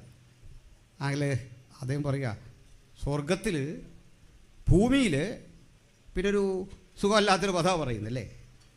ഈ പദം ബനാന, വാഴയ്ക്കെന്നാണ് പറയുന്നത്. പക്ഷേ ചില പദങ്ങളുടെ ഇൻഡോണേഷൻ എന്താ പറയുക, ഈ ശബ്ദം ഉപയോഗിക്കുമ്പോൾ അതിൽ പ്രയോഗിക്കുന്ന ഗ്രാവിറ്റി അനുസരിച്ച് അർത്ഥം മോശമായിട്ട് വരും. അങ്ങനെയാണ്. എന്ത് വാഴയ്ക്ക ഭൂമിയിൽ സൃഷ്ടിക്കാത്ത ദൈവം സ്വർഗത്തിലിരുന്ന് എന്തോ കാണിക്കുന്ന പറയുന്നത് എന്നാണ് ചോദിക്കുന്നത്. ഒരു ചോദ്യമാണ്. പിന്നെ ഇങ്ങനെ കുറേ ആളുകളുണ്ട്. ഞാൻ അവരെ കുറ്റം പറഞ്ഞല്ല, കാരണം ദൈവത്തെക്കുറിച്ച് പഠിക്കുകയല്ല ചെയ്യേണ്ടത്, ഒരു കൺവിക്ഷൻ ഉണ്ടാകാതെ ഒരു ചിന്തയിൽ നിന്ന് വന്നാണ്. പക്ഷേ ഓർക്കണം, നമ്മൾ ഈ പാദം നിൽക്കുന്ന ഭൂമിയെപ്പറ്റി മാത്രം പഠിച്ചാൽ മനസ്സിലാകും ദൈവസൃഷ്ടിയുടെ മഹാത്മ്യം അതെത്ര വലുതാണെന്നല്ലേ, എത്ര വലുതാണെന്ന്.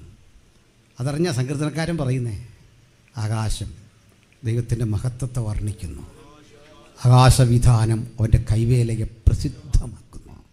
ഹല്ലേലൂയ. നമ്മൾ പാദം നിൽക്കുന്ന ഈ ഭൂമിക്ക് 23 ഡിഗ്രി ചെരിവ്. 23 ഡിഗ്രിയിൽ ചെരിയുന്ന ഭൂമി സ്വയം കറങ്ങുന്നു. ഭൂമിയെ ചന്ദ്രൻ വലം വയ്ക്കുന്നു, രണ്ടുപേരും ഒരുമിച്ച് സൂര്യനെ വലം വയ്ക്കുന്നു. അതിനാ 365 ദിവസം എന്നൊക്കെ നമ്മൾ പറയുന്നത്. ഈ യാത്ര ഒരു ഓർബിറ്റിലൂടെയാണ്, ഒരു സാങ്കല്പിക സഞ്ചാരപാതയിലൂടെയാണ് ഈ യാത്ര. പ്രപഞ്ചത്തെ ഇങ്ങനെ സ്വയം ഭൂമി കറങ്ങുന്നില്ലെങ്കിൽ നമുക്ക് പകലും രാത്രിയില്ല. പകലും രാത്രിയും ഉണ്ടാകണമെന്നും ഒരു ബയോ ഫ്രണ്ട്ലി അറ്റ്മോസ്ഫിയർ, അതായത് ജീവിക്കാനാവശ്യമായ ഒരു സിസ്റ്റം ഇവിടെ ഉണ്ടാകണമെന്നും ചിന്തിച്ച് ഈ ഭൂമിയെ ആക്കിയ നമ്മുടെ ദൈവമാണ് ലോകത്തിലെ ഏറ്റവും വലിയ ഗണിതശാസ്ത്രജ്ഞൻ എന്ന് ഞാൻ പറയും. അതിൻ്റെ കാരണം അറിയാമോ? ഇത്രയും മാത്തമാറ്റിക്സ് കൃത്യം പ്രയോഗിച്ച ഒരാളില്ല. പറയാം. പ്രിയരേ, ഈ ഭൂമിയുടെ ചെരിവ് 23 ഡിഗ്രി എന്നുള്ളത് ഒരല്പം, ഒരു മില്ലിക്ക് തെറ്റി. ഒരു മില്ലിക്കൊക്കെ ആ തെറ്റിയെങ്കിൽ ഒരു എഞ്ചിനീയറും പറയല്ല ബിൽഡിങ് പൊളിക്കാൻ. നമുക്ക് എങ്ങനെ അഡ്ജസ്റ്റ് ചെയ്യാം അല്ലേ? വലിയ ചെരിവ് വരല്ലെന്ന്. 23 ഡിഗ്രി ഒരു മില്ലിക്ക് തെറ്റി 24ലേക്ക് അങ്ങോട്ടങ്ങ് ചെരിഞ്ഞു. സംഭവിക്കുന്നത് ഭൂമി കത്തി കത്തി കത്തി ഒരു കരിക്കട്ടയായിത്തീരും. 23, 22ലേക്ക് മാറിയാലോ ഭൂമി തണുത്തുറഞ്ഞുറഞ്ഞുറഞ്ഞ് വർഷങ്ങൾ കൊണ്ടൊരു മഞ്ഞ് ഗോളമായി തീരും. ജീവിക്കാൻ കഴിയില്ല. 24ൻ്റെ ചൂടിൽ നിന്നും 22ൻ്റെ തണുപ്പിൽ നിന്നും ഇന്ന് കാണുന്ന ബയോ ഫ്രണ്ട്ലി അറ്റ്മോസ്ഫിയറിൽ ഈ ഭൂമിയെ തൂക്കിയിട്ടിരിക്കുന്ന മഹാരഥൻ അതാ ദൈവം. ആകാശം ദൈവത്തിൻ്റെ മഹത്വത്തെ വർണ്ണിക്കുന്നു. ആകാശവിധാനം അവൻ്റെ കൈവേലയെ പ്രസിദ്ധമാക്കുന്നു. നീ ഉണ്ടാക്കിയ ചന്ദ്രനെയും നക്ഷത്രങ്ങളെയും ഒക്കെ നോക്കുമ്പോൾ മർത്തനെ വിചാരിപ്പാൻ അവനെന്ത്. ഹല്ലേലൂയ. നമ്മുടെ എല്ലാം സൃഷ്ടിയിലുണ്ട് അത്ഭുതം, ആ മഹാത്മ്യമുണ്ടെന്നേ. നമ്മുടെ വിഷയം അതല്ലാത്തോണ്ട് അങ്ങോട്ട് പോകുന്നില്ല. ദൈവത്തെ നിരാകരിക്കുന്നവൻ വസ്തുതാപരമായി കാര്യങ്ങൾ ചിന്തിക്കുന്നില്ല. യുക്തിയുടെ രാഹിത്യമാണ് അവൻ്റെ പ്രശ്നം. യുക്തി കൂടിയതല്ല, യുക്തിപരമാണ് ചിന്തയെങ്കിൽ ഒരു സർവശക്തനെ നിങ്ങൾ കാണേണ്ടി വരും. സ്തോത്രം. ഞാൻ ഇവിടുന്ന് ഒരു നിറം കലക്കിയ വെള്ളം താഴെ ഒരു പ്രതലം വച്ചിട്ട്, വെള്ള നിറമുള്ളൊരു പ്രതലം വച്ചിട്ട് അങ്ങോട്ട് ഒഴിച്ചു. അവ്യക്തമായൊരു ചിത്രം അവിടെ രൂപപ്പെട്ടു വരും. അർത്ഥമില്ലാത്തൊരു ചിത്രം. അർത്ഥമുള്ള ചിത്രം വരണമെങ്കിൽ എന്ത് ചെയ്യണം? ഞാൻ ബ്രഷ് ഉപയോഗിക്കണം, വെള്ളം ഉപയോഗിക്കണം, ഇതിനളവുണ്ട്. ഇതൊക്കെ പറയുമ്പോൾ നിങ്ങൾക്ക് നാട്ടിൽ തിരക്കി അറിയാം. ഞാൻ പണ്ട് നാട്ടിൽ അറിയപ്പെടുന്ന ഇത്തരത്തിൽ ചിത്രം വരയ്ക്കുന്ന ഒരാളായിരുന്നു. ഈ ഇലക്ഷനൊക്കെ ആയിക്കഴിഞ്ഞാൽ നമുക്ക് നല്ല തിരക്കായിരുന്നു. കൈപ്പത്തിയും താമര അരിവാളും ഒക്കെ വരയ്ക്കാൻ പാർട്ടി ഭേദമന്യേ നമ്മുടെ വീട്ടിലെ ആളുകൾ വരുമായിരുന്നു. ഞാൻ ശുശ്രൂഷയിലായിക്കഴിഞ്ഞും വീണ്ടും ഈ കൂട്ടുകാരൊക്കെ വരുമായിരുന്നു, പണി നിർത്തിയിട്ടു. അങ്ങനെ ഡിമാൻഡുള്ളൊരു കാലം ഉണ്ടായിരുന്നു. അതുകൊണ്ട് ഈ അളവറിയാം നമുക്ക് കൃത്യം എങ്ങനെ വരയ്ക്കണം. വരയുടെ സൗന്ദര്യം അതിൻ്റെ അളവാണ്, അല്ലേ? അതിൻ്റെ അളവാണ്. അപ്പോഴേ ഇതൊന്നും ഇല്ലെങ്കിലും വരച്ച ഇനി എല്ലാവർക്കും ഒരു ചിത്രകലയും പഠിക്കാത്തവർക്കും വരയ്ക്കാൻ പറ്റിയൊരു ചിത്രം ഞാൻ പറഞ്ഞുതരാം. ആർക്കും വരയ്ക്കാം, ആർക്കും വരയ്ക്കാം. പിശാചിൻ്റെ ഒരു ചിത്രം വരയ്ക്കാൻ ഞാൻ നിങ്ങളോട് പറഞ്ഞു, ആർക്കും വരയ്ക്കാൻ പറ്റും. നിങ്ങൾ എന്തോ വരയ്ക്കുന്നു അതുപോലെ. എന്താ കാര്യം? നമുക്കതറിയാം, ഒരു വികൃത രൂപിയൊക്കെ വരച്ച് ആർക്കും വരയ്ക്കാൻ പറ്റും. അങ്ങനെ കണക്കൊന്നും വേണ്ട. എന്നാൽ ഈ പ്രപഞ്ചത്തെ ഇങ്ങനെ അണിയിച്ചൊരുക്കിയ മഹാദൈവം എത്ര മനോഹരമായിട്ടാണ് ഇത് നിർമ്മിച്ചിരിക്കുന്നത് നോക്കിയേ. ആ ഗണിത തത്വം എത്ര വലുതാണ്. പക്ഷേ അവറ്റകൾ പറയാൻ തുടങ്ങി, അങ്ങനൊരു ദൈവമൊന്നുമില്ല. കേട്ടോ, നമ്മളൊക്കെ ദൈവത്തിൽ വിശ്വസിക്കുന്നതുണ്ടാ? ഈ ഗണിതം പഠിച്ചിട്ടുണ്ടാണോ? അതിന് വേറൊരു തത്വം കൂടി പറയാം. വെള്ളം തരാനല്ല, വെള്ളം എടുക്കുക. ആ വെള്ളത്തിൽ രണ്ട് കാര്യങ്ങളാണ്. ഹൈഡ്രജൻ്റെ 2 ആറ്റം, ഓക്സിജൻ്റെ 1 ആറ്റം. എന്താ ഈ ഹൈഡ്രജൻ്റെ പണി? നല്ല സ്ഫോടനാത്മകമായ ഒരു ഇന്ധനമാണ്. അപ്പോൾ ഹൈഡ്രജൻ ഹീലിയമാകുന്നൊരു ട്രാൻസ്ഫോർമേഷനാണ് സൂര്യനിൽ സംഭവിക്കുന്നത്. ആറ്റം ബോംബുകൾ പ്രയോഗിക്കുന്നതിനേക്കാൾ വലിയ പ്രവൃത്തിയാണ് അവിടെ നടക്കുന്നത്. ഈ സാധനത്തിൻ്റെ പേര് ഹൈഡ്രജൻ. ഓക്സിജനോ നമുക്ക് പ്രാണൻ തരുന്ന നശീകരണ സ്വഭാവം ഇല്ലാത്ത ഒരു മൂലകം. ഒന്നിൻ്റെ ബലം മുകളിലേക്ക്, ഒന്നിൻ്റെ ബലം താഴേക്ക്. ഒന്നിന് നിറമില്ല, മറ്റൊന്നിന് നിറമുണ്ട്. ഒരിക്കലും യോജിക്കാത്ത സ്വഭാവ വൈരുദ്ധ്യങ്ങളുള്ള ഈ 2 മൂലകങ്ങളെ അളവനുസരിച്ച് യോജിപ്പിച്ചപ്പോൾ ഇതുമായിട്ടൊരു ബന്ധമില്ലാത്ത രുചികരമായ ദാഹജലം. ഇങ്ങനെ ചെയ്യാൻ കഴിവുള്ള ഒറ്റ കെമിസ്റ്റേ ലോകത്തുള്ളൂ, അത് ദൈവമാണ്. ആ പ്രപ്പോർഷൻ കണ്ടില്ലേ? ആ കണക്ക് തെറ്റിയാൽ എവിടെ പോയി നിൽക്കും? സ്ഥിതികൾ എന്തായിത്തീരും? ആലോചിച്ചിട്ടില്ലേ? ഹല്ലേലൂയ. അതുകൊണ്ട് നമ്മൾ പറയാറുണ്ട്, വെള്ളം ഒഴിച്ച് വണ്ടി ഓടിക്കും എന്നൊക്കെ പറയാമല്ലോ. അത് പറ്റുന്നൊരു യാഥാർത്ഥ്യമാണ്. കാരണം ഈ വെള്ളം വൈദ്യുതി കടത്തിവിട്ട് 2ആക്കി മാറ്റുമ്പോൾ ഓക്സിജൻ അതിൻ്റെ ബൈ പ്രൊഡക്ഷനായിട്ട് പോകും. അന്തരീക്ഷ മലിനീകരണം ഇല്ല. ഹൈഡ്രജൻ രൂപപ്പെടും, അത് ഇന്ധനമായി മാറും. ആ ഇന്ധനം കൊണ്ട് വണ്ടി ഓടിക്കും. സംഗതി എളുപ്പമാണ്. പക്ഷെ എന്താ വരാത്തതെന്ന് അറിയണ്ടേ? പെട്ടെന്ന് ഇത് ഇംപ്ലിമെൻ്റ് ചെയ്താൽ ലോകോത്തര കമ്പനികളൊക്കെ പൊട്ടിപ്പോകും. അത് നമ്മുടെ സമ്പദ് വ്യവസ്ഥയെ ബാധിക്കും, ആടിമൂടി തകരും. അതുകൊണ്ടാണ്, അല്ലെങ്കിൽ ഇങ്ങനെയൊക്കെയുള്ള ഇന്ധന സംവിധാനങ്ങളും കണ്ടെത്തലുകളൊക്കെ ലോകത്ത് നടന്നിട്ടുണ്ട്. മൈലുകൾ നമുക്ക് ഇന്ധനക്ഷമത തരുന്ന സംവിധാനങ്ങൾ ചെലവ് ചുരുക്കി ചെയ്യാൻ പറ്റും. നോക്കി നിൽക്കേ ഇങ്ങനെയൊക്കെ ഒരു കണ്ടെത്തൽ വന്നാൽ ഗൾഫ് രാജ്യങ്ങളൊക്കെ ഒറ്റയടിക്ക് പൊട്ടും. ഗൾഫ് അങ്ങോട്ട് പൊട്ടിക്കഴിഞ്ഞാൽ കേരളം പൊട്ടും, ഇന്ത്യ പൊട്ടും. അങ്ങനെ സമ്പദ് വ്യവസ്ഥ മുഴുവൻ കുത്തനെ ഇടിയും. കാരണം സമ്പദ് വ്യവസ്ഥ നിലനിൽക്കുന്നത് എങ്ങനെയാണെന്ന് അറിയണ്ടേ?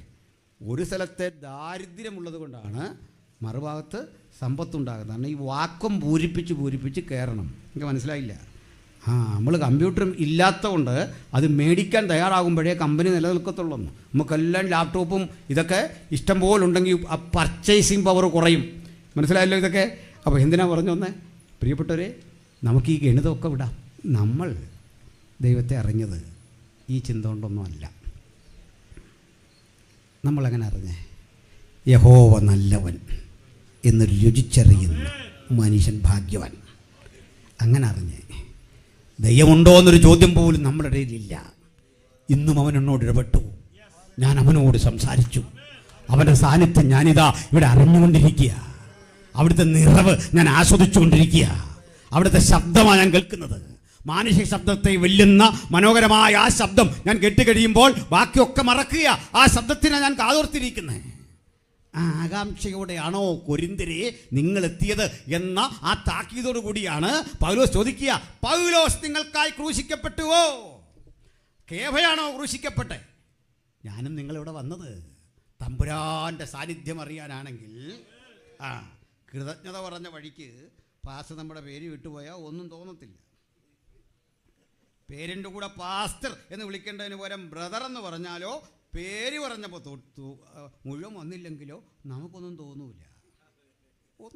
അത്രേ തോന്നുള്ളൂ. പരമാവധി വന്നാൽ എന്നെപ്പോലൊരു മനുഷ്യൻ അത് ഓർത്തില്ല, അത്രേ ഉള്ളൂ. മനസ്സിലായില്ലേ? എന്നെ പരിഗണിച്ചില്ല, അത്രയും പേര് നിൽക്കുമ്പോൾ ഒന്നും ചിരിച്ചില്ല എന്ന് തോന്നൽ നമുക്ക് വരില്ല. എന്തിനാ ഇവിടെ വന്ന്? മഹാരാജാവിൻ്റെ സാന്നിധ്യം അറിയാൻ. ഹല്ലേലൂയ, സ്തോത്രം. ഇപ്പോൾ നമുക്ക് നല്ല പരിചയമുള്ള ഒരാളാകും ഇവിടെ ജയിച്ചത്. ഇന്നലെ വരെയും കണ്ട തോമസ് ചേട്ടൻ, ലീലാമ്മ ചേച്ചി, നമ്മളിന്നവരെ കണ്ട ഗോവിന്ദൻ, ഈ ജയിച്ചിങ്ങോട്ട് വരുമ്പോൾ പിന്നെയും കാണാൻ പോകുന്നത് എന്തിനാ? ഇന്നലെ കണ്ട ആൾ തന്നെയല്ലേ? ഇന്നലെ നമ്മൾ കണ്ടാണല്ലോ. എങ്കിലും ഇല്ലേ വരുമ്പോൾ എന്തിനാ? ഈ ജയമെടുത്തവനെ കാണുന്ന ഒരു ഐശ്വര്യം, അതാ അതിന് വന്നാണ്. അതിനാ ചർച്ചക്കൂടിലും IPC എല്ലാം മാറി മാറി യോഗത്തിനൊന്നും എന്തിനാ? ജയമെടുത്തവനെ ഒന്നുകൂടെ കാണണം. ഹല്ലേലൂയ. ജയമെടുത്തതിന് പ്രത്യേകതയുണ്ട്. ആ മുഖത്തുണ്ട് ഒരു നിശ്ചയദാർഢ്യം. അതാ മുഖം വലിഞ്ഞു മുറിയൊന്നുമല്ല ഇരിക്കുന്നത്, സന്തോഷമാണ്.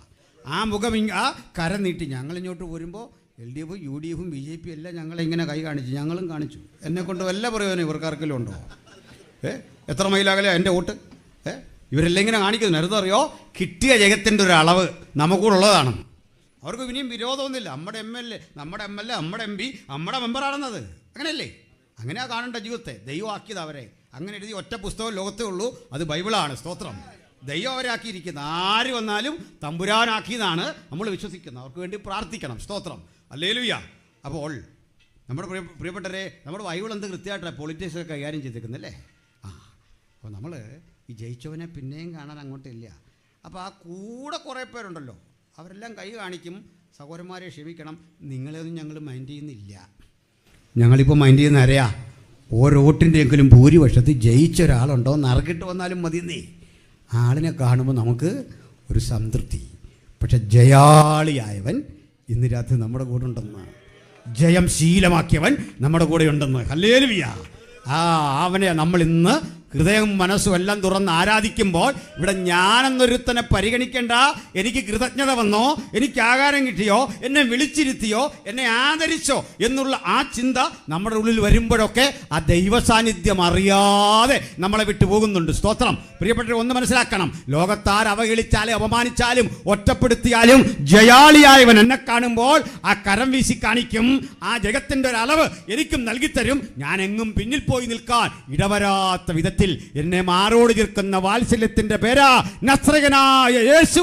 ആ ജയാളിയായവനെ ഈ രാത്രി വചനം കേൾപ്പാരുടെ മുമ്പിൽ ഉയർത്തിക്കാട്ടിക്കൊണ്ട് ഞങ്ങൾ ഒരേ സ്വരത്തിൽ ഈ ദേശത്തോട് വിളിച്ചു പറയുന്നു, മറ്റൊരുവരും രക്ഷയില്ല. നാം രക്ഷിക്കപ്പെടുവാൻ ആകാശത്തിന് കീഴിൽ മനുഷ്യരുടെ ഇടയിൽ നൽകപ്പെട്ട ഏക നാമം കർത്താവായ യേശു ക്രിസ്തുവിന്റെ നാമം. ഹല്ലേലൂയ. സ്തോത്രം. അപ്പോൾ നമുക്കൊരു കാര്യം അറിയാം. ഈ വർത്തമാനമൊക്കെ കേട്ടു പൗലോസ്, മരണത്തോടെല്ലാം തീരും, അതുകൊണ്ട് പരമാവധി നിങ്ങൾ എൻജോയ് ചെയ്താട്ടെ, സന്തോഷിച്ചാട്ടെ. ഇതൊക്കെയാണ് ഞാൻ ഈ ദിവസങ്ങളിൽ വായിച്ച ഒരു പുസ്തകമുണ്ട്. മിക്കപ്പോഴും ഞാൻ വീട്ടിൽ ബാക്കിയുള്ളവർ ഉറങ്ങിക്കോട്ടെ എന്ന് കരുതി സിറ്റൗട്ടി വന്ന് കിടന്നാണ് വായിക്കുന്നത്. ഈ വെട്ടമൊന്നും അവരെ ബുദ്ധിമുട്ടിക്കണ്ട.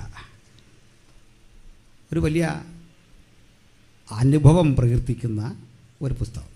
നമ്മുടെ ഡോക്ടർ ഓമന റസൽ പരിഭാഷപ്പെടുത്തിയാണ്. വാനിയ എന്നതിൻ്റെ പേര്. ഈ വാനിയ എന്നൊരു പുരുഷൻ്റെ പേരാണ്, ഒരു റഷ്യൻ സുവിശേഷൻ്റെ പേരാണ്.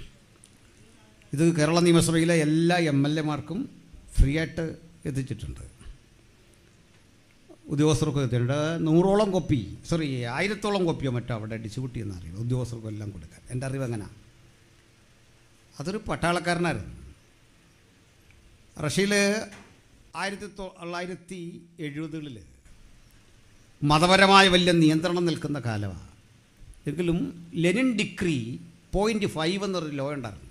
ലെനിൻ്റെ ഒരു വിളംബര. ലെനിൻ അനുവദിച്ചു മതമാകാം, പക്ഷെ അത് പബ്ലിക്കിലൊന്നും പറ്റില്ല. മതപരമായൊരു ശവസംസ്കാരം വേണോ ആകാം, പുരോഹിതൻ വേണേ ആകാം, പക്ഷേ പള്ളിക്ക് പെർമിഷൻ വേണം, ലൈസൻസ് വേണം. ഞങ്ങൾക്കറിയണം ആ പള്ളികളിൽ ഏത് ഘട്ടത്തിലും KGB പ്രവേശിക്കും, റഷ്യയുടെ ചാരപ്പ സംഘടന. അത് റഷ്യയുടെ അടിസ്ഥാനപരമായ ചിന്ത നാസ്തികതയാണ്. അതിനെതിരെയൊന്നും പറയാൻ പറ്റില്ല, അതിനെതിരെയൊന്നും പറയാൻ പാടില്ല. നിങ്ങൾ പ്രാർത്ഥിച്ചു, പ്രശ്നമൊന്നുമില്ല. അങ്ങനൊരു ആ ചെറിയ പോയിൻ്റ് ഉണ്ടല്ലോ, ലെനിൻ ഡിക്രി .5 ലോ, അതിൻ്റെ ക്ലോസാണ് 5. ഇത് വെച്ച് സഭകളങ്ങ് വളർന്നു. ആ കൂടെ ക്രിസ്തീയ സഭകൾ, വേർപെട്ട ദൈവമക്കളുടെ സാന്നിധ്യമൊക്കെ അവിടെ ഉണ്ടായപ്പോൾ ഒരു വീട്ടിൽ 3 മക്കളുണ്ടായിരുന്നു, ഒരു പിതാവിന്. അതിലൊരാൾ നന്നായിട്ട് പ്രാർത്ഥിക്കുന്നൊരു പയ്യനായിരുന്നു, അതായത് ഈ വാനിയ. അയാൾക്ക് ഈ പട്ടാളത്തിൽ സെലക്ഷൻ കിട്ടുക. അയാൾ തീരുമാനിച്ചു, എൻ്റെ ജീവിതം മുഴുവൻ യേശുവിന് വേണ്ടിയാണ്, പക്ഷെ എനിക്കിപ്പോൾ വന്നിരിക്കുന്ന നിയോഗം ആർമിയിലേക്ക്. ഞാൻ എന്ത് ചെയ്യും? കുറേ പ്രാർത്ഥിച്ചപ്പോൾ ഒരു നിയോഗം, നീ പോവുക. അവൻ പറഞ്ഞു, എനിക്ക് യുദ്ധം ചെയ്യാൻ വയ്യ, എനിക്ക് മനുഷ്യനെ മുറിവേൽപ്പിക്കാൻ വയ്യ, എനിക്ക് ആരെയും ശത്രുവായി കാണാൻ വയ്യ, നീ പോവുക. അപ്പോൾ അദ്ദേഹത്തിൻ്റെ മൂത്ത സഹോദരനുണ്ട്, അയാളൊരു എത്തിസ്റ്റാണ്. അയാൾ റഷ്യയോട് വലിയ കൂറുള്ള ഒരാളാണ്. അയാൾ പറയാണ്, നിൻ്റെ ഈ സ്വഭാവമെല്ലാം അവിടെ ചെല്ലുമ്പോൾ മാറും, പ്രാർത്ഥനയൊക്കെ മാറിക്കോളും, നീ നന്നായി വരും. കാരണം ഈ പ്രാർത്ഥന ഒരു വേസ്റ്റാണ്. കുറേ നേരം ഇങ്ങനെ പ്രാർത്ഥിക്കുക. ഞാനിത്രയായി പ്രാർത്ഥിച്ചിട്ടാണോ? നിനക്കുള്ളതല്ല എനിക്കുമുണ്ട്, പ്രാർത്ഥിച്ചിട്ടാണോ? നിന്നെക്കാൾ എനിക്ക് ആരോഗ്യമുണ്ട്, പ്രാർത്ഥിച്ചിട്ടാണോ? പ്രാർത്ഥിച്ച നിനക്കും പ്രാർത്ഥിക്കാത്ത എനിക്കും ഒരു കുഴപ്പമില്ല. ലോകമനുഷ്യൻ്റെ ചിന്തയുടെ ഒരു ശബ്ദം അത് തന്നെയാണ്. അയാൾ പട്ടാളത്തിൽ ചെന്നു. ആദ്യം തിരഞ്ഞത് പ്രാർത്ഥിക്കാനൊരിടമാണ്. ആ പ്രഥമ ദിവസം തന്നെ രാവിലെ 5 മണിക്ക് ഉണരണം, 15 കിലോമീറ്റർ ഓടണം, തദനന്തരം ബ്രേക്ക്ഫാസ്റ്റിന് വരണം. പക്ഷേ ഈ ആദ്യ ദിവസത്തെ 15 കിലോമീറ്റർ ഓട്ടത്തിന് മുമ്പ് തന്നെ വാനിയ പ്രാർത്ഥിച്ചു. ഒഴിഞ്ഞു കിടന്നൊരു മുറിയുണ്ട്, അത് തുറന്ന് പ്രാർത്ഥിക്കും. ഒടുക്കം ഇത് കണ്ടുപിടിച്ചിട്ട് മേലധികാരി ചോദിച്ചു, നീ എന്തിനാ പ്രാർത്ഥിക്കുന്ന? അതെനിക്ക് അധർമ്മമൊന്നും ഇവിടെ പ്രവർത്തിക്കാൻ ഇടവരാതെ എന്നെ സംരക്ഷിക്കണം, നമ്മുടെ രാജ്യത്തെ സംരക്ഷിക്കണം. യുദ്ധത്തിൽ ഇടപെട്ടു പോയി ആളുകളെ കൊന്നൊടുക്കാനൊന്നും വയ്യ. അദ്ദേഹത്തിന് അതൊന്നും വിശ്വാസമില്ല. ഇവനെ വാച്ച് ചെയ്യാൻ പറഞ്ഞു. എൻ്റെ ഈ പ്രാർത്ഥന മാറണമെങ്കിൽ ക്രിസ്തീയ സഭ ലോകത്ത് ചെയ്തു വെച്ച ഒട്ടേറെ കാര്യങ്ങളുണ്ട്, അതെല്ലാം ഇവനെ പഠിപ്പിക്കാൻ പറഞ്ഞു. നമ്മുടെ തന്നെ കുറേ കാര്യം അവനെ പഠിപ്പിച്ചാൽ മതി, അവനങ്ങ് പിന്മാറി പൊക്കോളൂ, അല്ലേ? അവനങ്ങ് പൊക്കോളൂ, എളുപ്പമാണ്. തെളിവടക്കം ക്ലാസ് എടുത്ത് മാറ്റിയിട്ടും വാനിക്ക് മാറ്റമില്ല. അയാൾ പ്രാർത്ഥിച്ചുകൊണ്ടേയിരുന്നു. പ്രാർത്ഥന ശക്തിപ്പെട്ടു വന്നപ്പോൾ സെർജി എന്ന് പേരുള്ളൊരു കൂട്ടുകാരനെ പരിചയപ്പെട്ടു. അവനും ഇതുപോലെ. ഇവരെ 2 വഴിക്ക് മാറ്റി, പക്ഷെ എങ്ങനെ നോക്കിയാലും ഇവർ ഒന്നിച്ചു വരും. നല്ല പ്രാർത്ഥന. ഇവർക്ക് ഇവൻ്റെ ശല്യമായി മാറിയ ഈ മനുഷ്യനെ ഇതിന് തിരിപ്പിച്ചേ പറ്റൂ. ഇവനെക്കുറിച്ചൊരു ശ്രുതി പരന്നു. ഇവനേതോ അമേരിക്ക പോലുള്ള രാഷ്ട്രത്തിൻ്റെ ചാരനാണ്. KGB അന്വേഷണത്തിന് വന്നു, പഠനം നടത്തി. അവനെ മാറ്റിയെടുത്തേ പറ്റൂ. മാറ്റാൻ 2 മേലുദ്യോഗസ്ഥന്മാരെ ഏൽപ്പിച്ചു. ഏതളവിൽ ഇടപെടാ, 0 ഡിഗ്രി മൈനസിന് താഴേക്ക് കൊണ്ടെത്തിച്ച് കനത്ത തണുപ്പിൽ ഒരു രാത്രി മുഴുവൻ ഇട്ടു. ഒരു രാത്രി മുഴുവൻ മഞ്ഞിൽ പൊതിഞ്ഞു കിടക്കുന്നവൻ അവിടെ കിടന്നുകൊണ്ട് പ്രാർത്ഥിച്ചു. എന്താ ഇതിൽ നിന്ന് മനസ്സിലാകുന്നത്? ആ മഞ്ഞ് കണങ്ങൾ തന്നെ മൂടി ശരീരമാസകലം മഞ്ഞിൽ പൊതിഞ്ഞു വരുന്നവന് മരണം ഭവിക്കാതിരുന്നത് കണ്ട് അവർ അമ്പരന്നു. അടുത്തത് 100-300 കിലോമീറ്റർ അകലെ ദൂരമുള്ളൊരു തടവറയിൽ കൊണ്ടിട്ട് പീഡിപ്പിച്ചു. ആ തടവറയിലെ പീഡയുടെ ഒരു പ്രത്യേകത, ശരീരത്തിലേക്ക് നമ്മൾ ഈ BP ഒക്കെ നോക്കുന്ന പോലുള്ള സംവിധാനമുണ്ടല്ലോ, ഇതുപോലൊരു ഉടുപ്പിടിവിക്കും. എന്നിട്ടിങ്ങനെ എയർ കയറ്റിവിടും. അകത്തേക്ക് ഒട്ടി പ്രഷർ കൂടി ശ്വാസം മുട്ടും. ഒരു രാത്രി മുഴുവൻ മരണാസനനായി നിന്നിട്ടും മരിച്ചാലൊന്നും അവിടെ ഒന്നുമില്ല. അങ്ങനെ നിന്നു. അവൻ വന്നിട്ട് ആളോട് പറയും, ഞാൻ ദൂതന്മാരെ കണ്ടു, അവരെന്നോട് സംസാരിച്ചിട്ട് പറഞ്ഞു, മരിച്ചാലും പേടിക്കാനൊന്നുമില്ല.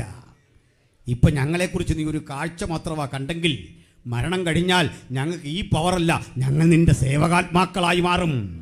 നിനക്കാണ് അധികാരം, നിനക്കാണ് ശക്തി. അവനെ അങ്ങനെ സന്തോഷിപ്പിച്ച വാക്കുകളൊക്കെ കൂട്ടുകാരോട് പറയും. ഈ മനുഷ്യനൊരു തലവേദനയായി മാറി. ഒടുക്കം പിന്നെ പരിഹസിച്ച ആളുകൾ ഒത്തുകൂടുമ്പോൾ ഒരു ചോദ്യം, നീ പറയുന്നൊരു ദൈവം ഉണ്ടെങ്കിൽ, അവിടുത്തെ ഒരു കൂട്ടുകാരൻ പറയുക, പട്ടാളക്കാരൻ പറയുക, എനിക്ക് നാളെ അവധി കിട്ടണം, വീട്ടിൽ പോകണം. ഒരു സാധ്യതയില്ല. നോക്കണം. അദ്ദേഹം പറഞ്ഞു, കൂട്ടുകാരാ, ഇതൊരു പരീക്ഷണയിടമൊന്നുമല്ല, നീ എന്നോട് ഒരു വാദവും വെച്ചിട്ടില്ല. പക്ഷെ വേറൊരുത്തൻ ആ വാദം ഏറ്റെടുത്തിട്ടുണ്ട്. അതെനിക്ക് ഉറപ്പാണ്. കാരണം നിന്നോട് പറയാൻ ഞാൻ അശക്തനാ. ആ വാദം അവൻ ഏറ്റെടുക്കുകയും അതിൻ്റെ ചുമതലക്കാരനായി എന്നെ ഇവിടെ ഇരുത്തുകയും ചെയ്താൽ ഞാൻ നിനക്ക് വേണ്ടി പ്രാർത്ഥിക്കും, നിൻ്റെ വഴി സുഗമമാകും. ആ രാത്രി മുഴുവൻ വാനിയ പ്രാർത്ഥിച്ചു. പ്രഭാത ഭക്ഷണത്തിന് പോകുമ്പോഴേക്ക് അറിയിപ്പ് വന്നു, ഇവനെ അവധി. ഇതെങ്ങനെ കിട്ടിയെന്നറിയില്ല. പിന്നെ മനസ്സിലാകുന്ന നാളുകൾക്കപ്പുറത്ത് അവൻ കൊടുത്തൊരു അപേക്ഷ തലേ രാത്രി പരിഗണിച്ച് സന്ദേശം വന്ന പട്ടാള ക്യാമ്പിൽ 200 പേര് മാനസാന്തരപ്പെട്ടു. ഒറ്റ കാരണത്താൽ 200 റഷ്യൻ പടയാളികൾ ചെമ്പട. 200 പേർക്ക് മാറ്റമുണ്ടാകാൻ സുവിശേഷ യോഗമോ പരസ്യയോഗമോ ട്രാക്ട് വിതരണമോ കൗൺസിൽ കമ്മിറ്റികളോ ഇവാഞ്ചലിസത്തിന് സ്വീകരിക്കുന്ന ഏതെങ്കിലും മെത്തഡോളജികളോ അല്ല ദൈവം ഉപയോഗിച്ചത്. പ്രാർത്ഥിക്കുന്ന മനുഷ്യൻ്റെ മുഴങ്കാലിരുന്നുള്ള മഞ്ഞണിഞ്ഞ ആ മാമലകളുടെ താഴെ ഇരുന്ന് പ്രാർത്ഥിക്കുന്നവരുടെ കണ്ണീരിനെ ദൈവം മാനിച്ചു. ചെമ്പടയുടെ 200 കരുത്തന്മാർ യേശുവിൻ്റെ ധീര സമരസേനാനികളായി മാറാൻ ആ പ്രാർത്ഥനയ്ക്ക് കഴിഞ്ഞെങ്കിൽ വരാനിരിക്കുന്ന കാലഘട്ടത്തിൻ്റെ ഉണർവിന് ദൈവം നിരക്കുന്ന കരുത്തർ ഇന്ന് രാത്രി ഇവിടെ ഉണ്ട് എന്ന് ഞങ്ങൾ ആത്മാർത്ഥമായി വിശ്വസിക്കുന്നു. ഈ ദിനങ്ങളിലെ സുവിശേഷ യോഗങ്ങളുടെ ലക്ഷ്യം അത്തരത്തിൽ ചിലരാ. അവരെന്ന് എഴുന്നേറ്റാൽ രാജ്യത്തിന്റെ സ്ഥിതിഗതികൾ മാറും, ദേശത്തിന്റെ സ്ഥിതിഗതികൾ മാറും. അവരെ തിരഞ്ഞ് ദൈവത്തിന്റെ പരിശുദ്ധാത്മാവ് ഒരു ഉത്തരവാദിത്വം ഏൽപ്പിക്കാൻ ഇന്നിവിടെ വന്നിട്ടുണ്ടെന്നുള്ള കാര്യം ഉറപ്പാണ്. ഹല്ലേലൂയ. ഈ മനുഷ്യനെ കൊണ്ട് മടുത്തു. KGB അന്വേഷണത്തിന് വീണ്ടും വീണ്ടും വിധേയമാക്കുമ്പോൾ പിറ്റേന്ന് രാവിലെ അവർ ഉത്തരവെഴുതിക്കൊണ്ടിരിക്കുക, ഒരു കാരണവശാലും ഈ പട്ടാള ക്യാമ്പ് വിട്ട് പുറത്തു പോകാൻ ഇവനെ ഇടവരുത്തരുത്, ഒരാളോടും മിണ്ടാൻ അനുവാദം കൊടുക്കരുത്, വെറുതെ പോലും സംസാരിക്കരുത്. 5 ദിവസമൊക്കെ ആ പട്ടിണി കിടുന്നേ. പക്ഷേ ഉത്തരവ് പുറപ്പെടുന്നതിന് മുമ്പ് ഒരു മേലധികാരി വന്നിട്ട് പറഞ്ഞു, വണ്ടി എടുക്കുമ്പോൾ ഒരിടത്ത് പോകണം. വണ്ടിയിൽ 2 ആളും പോയി കഴിഞ്ഞാൽ ഉത്തരവ് എഴുതിയോ നോക്കുമ്പോൾ ആളില്ല. ചോദിച്ചപ്പോൾ പറഞ്ഞ ആൾ പുറത്ത് പോയി. നല്ല ഡ്രൈവറാ, ഫുഡ് എടുക്കാൻ പോയതാ, ബ്രെഡ് വാങ്ങാൻ പോയതാ. മേലധികാരിയും താനും വേറെ 2 സുഹൃത്തുക്കളൂടെ പോകുമ്പോൾ വേഗത്തിൽ തിരിച്ചു വരുന്ന വഴിക്ക് ഒരു അത്ഭുതം നടക്കുക. അത്ഭുതം എന്താണെന്നറിയണ്ടേ? വണ്ടിയുടെ വേഗത കുറയ്ക്കാൻ തൻ്റെ കാതിൽ ആരോ പറയുന്നു. വേഗത കുറച്ചപ്പോൾ പറഞ്ഞ് വീണ്ടും വേഗത കുറയ്ക്കുക. വേഗത വല്ലാതെ കുറച്ചപ്പോൾ മേലധികാരി ചോദിച്ചു, നിനക്ക് എന്ത് പറ്റി, സ്പീഡിൽ വണ്ടി വിട്. അദ്ദേഹം പറഞ്ഞു, എൻ്റെ ദൈവം എന്നോട് പറയുന്നു വേഗത കുറയ്ക്കണം, വണ്ടി സൈഡ് ഒതുക്കണം. സൈഡ് ഒതുക്കി തുറന്നപ്പോൾ തങ്ങൾ കൊണ്ടുവന്ന ബ്രെഡെല്ലാം വഴിനീളെ കിടക്കുകയാണ്. 2 ആളും പുറത്തിറങ്ങി. മേലധികാരി പറഞ്ഞു, നമ്മൾ ഒരുമിച്ചല്ലേ ഇത് അടച്ചത്, ഒരുമിച്ചല്ലേ പൂട്ടിയത്, ഒരുമിച്ചല്ലേ ഈ കാര്യമെല്ലാം ചെയ്തത്, ഇതിൻ്റെ ഇടയ്ക്ക് എന്താ സംഭവിച്ചേ? ഒരു പിടിയും കിട്ടുന്നില്ല. നമ്മൾ 2 പേര് സസ്പെൻഷനിലാവും. ആഹാരം അവിടെ കൊണ്ടെത്തിക്കണം. അടുത്ത ഘട്ടം ഒരു കാഴ്ച കാണുന്നത്, അവർ നോക്കിക്കൊണ്ടിരിക്കെ വലിയൊരു ട്രക്ക് മറ്റൊരു വലിയൊരു വണ്ടിയിൽ ഇടിച്ച് 2ഉം മറിഞ്ഞു കിടക്കുന്നു. അനിയന്ത്രിതമായി വന്ന ട്രക്കിൽ ഇവരെ വണ്ടി ഇടിക്കാതിരിക്കാനുള്ള ഒരു ദൈവ സന്ദേശമാണ് കിട്ടിയത്. മേലധികാരിയോട് പറയുക, എൻ്റെ പിതാവ് എന്നോട് പറഞ്ഞു ഇപ്പോൾ ഈ വഴി പോകരുതെന്ന്. ഇങ്ങനെ ദൂതുള്ള ദൈവമക്കളൊരു കാലമാ ഇനി. ദൈവം അനുകൊടുത്തോർത്ത് പ്രസംഗം പറഞ്ഞു നല്ല ഇനി പറയേണ്ടത്, ഡിസ്ട്രിക്ട് ഭാഷ പറഞ്ഞു നല്ല പറയേണ്ടത്, ആ പാട്ടുപാടുന്ന ആളുകൾ പറഞ്ഞു നല്ല പറയേണ്ടത്. നമുക്ക് ഈ ശബ്ദത്തെയൊക്കെ മറന്നിട്ട് ആ ദൈവ ശബ്ദം കേൾക്കാൻ ആര് കാതുകുറിപ്പിച്ചെന്ന് ഇവിടെ ഇരിപ്പുണ്ട്. അവർ ഒരു കാലം അതില്ലാത്ത ജീവിതം ക്രിസ്തീയമല്ല. ദൈവമായുള്ള ആത്മബന്ധം നഷ്ടപ്പെടുന്ന ഇടത്ത് ദൈവത്തിന് ഇനി പ്രവർത്തിക്കാൻ കഴിയുകയില്ല. ഹൃദയം തസിക്കട്ടെ തമ്പുരാന് വേണ്ടി. ഇങ്ങനൊക്കെ ഇടപെടുന്നൊരു ദൈവമുണ്ടെന്ന്, ശബ്ദം കേൾപ്പിക്കുന്നൊരു ദൈവമുണ്ടെന്ന്, ആപത്തും അനർത്ഥവും തൊട്ടുമുമ്പിൽ വരുമ്പോൾ ബോധ്യപ്പെടുത്തി തരുന്ന ഒരു ദൈവമുണ്ടെന്ന്. ഇത്തരം അനുഭവങ്ങൾ ചെറുതും വലുതുമായുള്ള നിരവധി പ്രിയപ്പെട്ടവർ ഇന്നിവിടെ ഇരിപ്പുണ്ട്. പക്ഷെ അതിനെ തേച്ചു മിനുക്കി എടുക്കുന്നതിൽ, രൂപപ്പെടുത്തി എടുക്കുന്നതിൽ നമുക്ക് ഭവിച്ച പരാജയത്തെ ഒന്ന് തിരിച്ചറിഞ്ഞിട്ട് നമുക്ക് ദൈവത്തിങ്കിലേക്ക് മടങ്ങണം, ദൈവപ്രവൃത്തിയിലേക്ക് മടങ്ങണം, ദൈവത്തിന്റെ ഇടപെടലിലേക്ക് മടങ്ങണം. മുഴങ്കാലിലെ പ്രാർത്ഥനയുടെ ശക്തി ഒന്ന് വികസിപ്പിച്ചെടുക്കണം, അതൊന്ന് ത്രസിപ്പിച്ചെടുക്കണം, അതൊന്ന് ഊർജ്ജപ്പെടുത്തിയെടുക്കണം, അതൊന്ന് ശക്തിപ്പെടുത്തിയെടുക്കണം. അവരെ കൊണ്ട് ദൈവം കാലത്തെ മാറ്റാൻ പോകുക, ദേശത്തെ മാറ്റാൻ പോകുക. ഇന്ത്യ കാത്തിരിക്കുന്ന ആ വലിയ മാറ്റത്തിന്റെ കാഹളധ്വനി നമ്മുടെ എല്ലാം കാതുകളിൽ കേൾക്കാം. നമ്മുടെ സമചിഷ്ടങ്ങൾ 1500 പേര് ഇന്ത്യയിലെ ജയിലുകളിൽ വീർപ്പുമുട്ടി കഴിയുക, സ്ത്രീ പുരുഷ ഭേദമന്യേ ഇന്നിവിടെ വന്നിരുന്ന് നമ്മൾ കേട്ടു. സെൻട്രൽ വാസ് പറഞ്ഞു നമുക്ക് ഫുഡുണ്ട്, എല്ലാവർക്കും വന്നിരിക്കുന്നവർക്കൊക്കെ സന്തോഷമുണ്ട്, പാട്ടുണ്ട്, പ്രസംഗമുണ്ട്. ഇതൊന്നും കാണാൻ കഴിയാതെ അനേകായിരങ്ങൾ ഇന്ത്യ മഹാരാജ്യത്തിന്റെ വിവിധ ജയിലിടങ്ങളിൽ അടക്കപ്പെടുമ്പോൾ ന്യായവിധി നമ്മിലേക്ക് വരാതെ ഈ അനുഭവിക്കുന്ന സുഖങ്ങളും സൗകര്യങ്ങളും ഒക്കെ ആസ്വദിച്ചിട്ട് ദൈവത്തെ നിന്ദിക്കുന്ന അവസ്ഥാവിശേഷങ്ങളിൽ നിന്ന് വിഭിന്നമായ ഒരു മടക്കയാത്രക്ക് ദൈവത്തിന്റെ പരിശുദ്ധാത്മാവ് ആത്മപ്രേരണ തരുന്ന എത്ര ജീവിതങ്ങൾ ഇവിടെയുണ്ട്. ഞാനുൾപ്പെടെ, കേൾക്കുവിൽക്കാരുൾപ്പെടെ നമുക്ക് ഒരുമിച്ച് ചില തിരുത്തലുകളുടെ പ്രക്രിയകളിലേക്ക് കടക്കാം. ദൈവത്തിന്റെ വലിയ പ്രവൃത്തി ഇന്ന് രാത്രി നമ്മിലൂടെ മാറി മറിഞ്ഞുകൊണ്ടിരിക്കട്ടെ. ഓരോ ജീവിതങ്ങളെയും തൊട്ടുകൊണ്ടിരിക്കട്ടെ. എല്ലാവരിലും ആ രൂപാന്തരം സംഭവിച്ചു കൊണ്ടിരിക്കട്ടെ. ഹല്ലേലൂയ. പ്രിയപ്പെട്ടവരെ, ഇവനെ കൊണ്ട് മടുത്തു, ഒരു രക്ഷയുമില്ല. ഒടുക്കം മേലധികാരി ഒന്ന് ചിന്തിച്ചു, ഇവനിലൊരു കുറ്റം ചുമത്തി ഇവനെ കൊല്ലാൻ നേരെ ഏൽപ്പിച്ചു കൊടുക്കുക KGBക്ക്. കാരണം അവർക്ക് കൊല്ലാൻ പ്രത്യേകിച്ച് കാര്യമൊന്നും വേണ്ട. മൊസാദിനും KGBക്കൊക്കെ ഒരുത്തിനെ കൊല്ലണമെങ്കിൽ ഒരു കാരണവും വേണ്ട, സംശയം തോന്നിയാൽ മതി. അത് ചാരപ്പടയുടെ പ്രത്യേകത. എല്ലാ രാജ്യങ്ങളിലും അങ്ങനെയാണ്. റഷ്യയുടെ KGBയെ വിളിച്ചു വരുത്തി അവനെ കൊല്ലാൻ തീരുമാനിച്ചു. കൊല്ലാൻ തീരുമാനിച്ചു എന്നല്ല, വലിയ സന്തോഷത്തിലാണ് അവൻ്റെ മേലധികാരി. കാരണം അയാളുടെ പ്രമോഷനെ ബാധിക്കുന്നു ഈ ശല്യം. അയാളുടെ ഡിപ്പാർട്ട്മെൻറ്റിൽ കീഴിലുള്ളൊരു ഉദ്യോഗസ്ഥൻ ഇതാ ഇവിടെയെല്ലാം റഷ്യയ്ക്ക് വിപരീതമായ വിധത്തിൽ ബൈബിൾ പ്രചരിപ്പിക്കുന്നു, ആശയം പ്രചരിപ്പിക്കുന്നു. 200 പടയാളികൾ ഒറ്റക്കെട്ടായി പ്രാർത്ഥിക്കുന്ന സ്ഥിതിവിശേഷം വന്നിരിക്കുന്നു. ഇതിവിടെ വേണ്ട. ലെനിൻ ഡിഗ്രി .5 ഉപയോഗിച്ചുകൊണ്ട് ഇവിടെ നടത്തിയ മതപ്രചരണം കുറ്റം ചുമത്തിക്കൊള്ളണം. സ്തോത്രം. വേദനാജനകമായിരുന്നു. അടുത്ത നിമിഷങ്ങൾ മേലധികാരി വീട്ടിൽ ചെന്നു, ഭാര്യയെ വിളിച്ചു. നീ അറിഞ്ഞോ, നമ്മുടെ ശത്രു തകരാൻ പോവാ, നമ്മുടെ പ്രൊമോഷൻ റെഡിയാകാൻ പോവാ. അയാൾക്കൊരു മോനേ ഉള്ളൂ. ഭാര്യ ചോദിച്ചു, എന്താ കാര്യം? അവൻ നേഴ്സാ. കേട്ടപ്പോൾ പറഞ്ഞു, അവനെ നാളെ തട്ടും. അവൾ പറഞ്ഞു, പാടില്ല, പാടില്ല, അതൊരു പാവം മനുഷ്യനാ, ഉപദ്രവിക്കരുതേ, ഉപദ്രവിക്കരുതേ, അവനെ തുടരുതേ. ഇത് കേൾക്കുമ്പോഴാ വചനം പറയുന്നേ, എൻ്റെ അഭിഷിക്തന്മാർക്ക് ഒരു ദോഷവും വരുത്തരുത്, എൻ്റെ പ്രവാചകന്മാരെ തുടരുത്. ഇന്ത്യ മഹാരാജ്യത്തോട് ആ ശബ്ദം ഇന്ന് രാത്രി ആത്മാവിൽ അവിടുത്തെ അഭിഷിക്തന്മാരാ ഞങ്ങൾ ചേർന്ന് പറയുക, എൻ്റെ പ്രവാചകന്മാരെ തുടരുത്, എൻ്റെ അഭിഷിക്തന്മാർക്ക് ഒരു ദോഷവും ചെയ്യരുത്. കാലം കരുതി വെച്ചിട്ടുണ്ട്, അതിന് തക്കതായ ചിലതൊന്ന് ഓർമ്മപ്പെടുത്തുവാൻ ആത്മാവിൽ അഭിഷിക്തന്മാരാ ഞങ്ങൾ ഒരുമിച്ച് ചേർന്ന് ഇന്ത്യ മഹാരാജ്യത്തോട് കൃത്യമായ ദൈവത്തിൻ്റെ ദൂതറിയിക്കുകയാണ്. ആമേൻ. ഹല്ലേലൂയ. പക്ഷെ അയാൾ വിട്ടില്ല, മടങ്ങെത്തി. പിറ്റേന്ന് പ്രഭാതം KGBക്ക് മുമ്പിൽ പ്രത്യക്ഷപ്പെട്ടു. ചോദ്യം ചെയ്ത് ഇദ്ദേഹത്തെ വകവരുത്തുമെന്ന പ്രതീക്ഷയോട് മേലധികാരി ചെല്ലുമ്പോൾ കാണുന്നത് വാനിയ നിലത്ത് കിടക്കുന്നു. ആഹ്ലാദചിത്തനായി വാനിയെ ചവിട്ടുവാൻ അടുത്തേക്ക് ചെന്ന ഇയാൾ അമ്പരന്നു പോയി. കാരണം ചോദ്യം ചെയ്യലുകൾക്ക് ഒന്നും അവസരം കൊടുക്കാതെ KGB കൊന്നുകളഞ്ഞു അദ്ദേഹത്തെ. നിശ്ചലമായ ശരീരം വികൃതമാക്കിയിട്ടിരിക്കുക. ഇവിടം കൊണ്ടൊന്നും കഥ തീരെയല്ല. തിരികെ പോവുകയാണ് മേലധികാരി. പോകുമ്പോഴൊക്കെ വാനിയ ചോദിച്ചു കൊണ്ടിരിക്കുക, തൃപ്തിയായോ, സന്തോഷമായോ?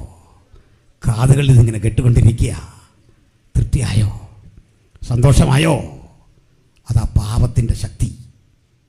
കഴുത്തറുത്ത് കൊല്ലുന്നവരുണ്ട്, രാഷ്ട്രീയ കൊല നടത്തുന്നവരുണ്ട്, ഇഷ്ടമില്ലാത്തവനോട് പാര വെച്ച് തോൽപ്പിക്കാൻ ശ്രമിക്കുന്നവരുണ്ട്. ജയം താൽക്കാലികമാണ് സ്നേഹിത. മടക്കയാത്രയിൽ അന്തരാത്മാവിൽ ഇത്തരമൊരു ചോദ്യം വന്നുകൊണ്ടിരിക്കും, തൃപ്തിയായോ, തൃപ്തിയായോ?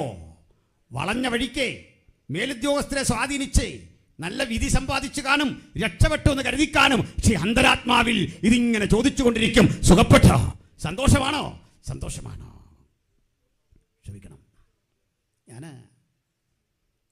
ഒരു മനുഷ്യൻ്റെ ശവടക്കി, പയ്യനാ, 40 വയസ്സ് 45 വയസ്സ് കാണും. അന്ന് ഇപ്പോൾ അത്രയൊക്കെ കാണുള്ളൂ. 8 കൊല്ലം മുമ്പാ. ജോലി ഗുണ്ടായിസ. ഗുണ്ടകൾക്ക് പൊതുവായൊരു സ്വഭാവമുണ്ട്, അവർക്ക് ആരോടും വിരോധമൊന്നുമില്ല. നമ്മൾ നമ്പർ കാണിക്കുക, ആളിൻ്റെ ഫോട്ടോയും കാണിക്കുക, അവരെ വന്ന് തട്ടിയിട്ട് അപ്പോൾ നമ്മൾ തിരിച്ചു വയ്ക്കുക. എന്താ? ഒന്നുമില്ല, അവർ പറഞ്ഞു അത്രേ ഉള്ളൂ. തട്ടിയിട്ട് പോകും. അന്നത്തെ കൂലി ഒരു ബിരിയാണിയൊക്കെ ആയിരിക്കും കിട്ടുന്നത്. ഇതാണ് ഗുണ്ട. ഞാൻ ഇയാളോട് അല്പനേരം സംസാരിച്ചു മരിക്കുന്നതിന് മുമ്പ്. വിടുതൽ വേണ്ടേ?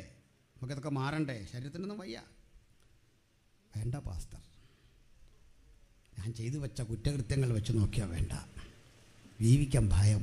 കാരണം കണ്ണടയ്ക്കുമ്പോൾ ഞാൻ ഉപദ്രവിച്ച മനുഷ്യൻ മുൻപിൽ വന്ന് പുഞ്ചിരിയോടെ നിൽക്കുക.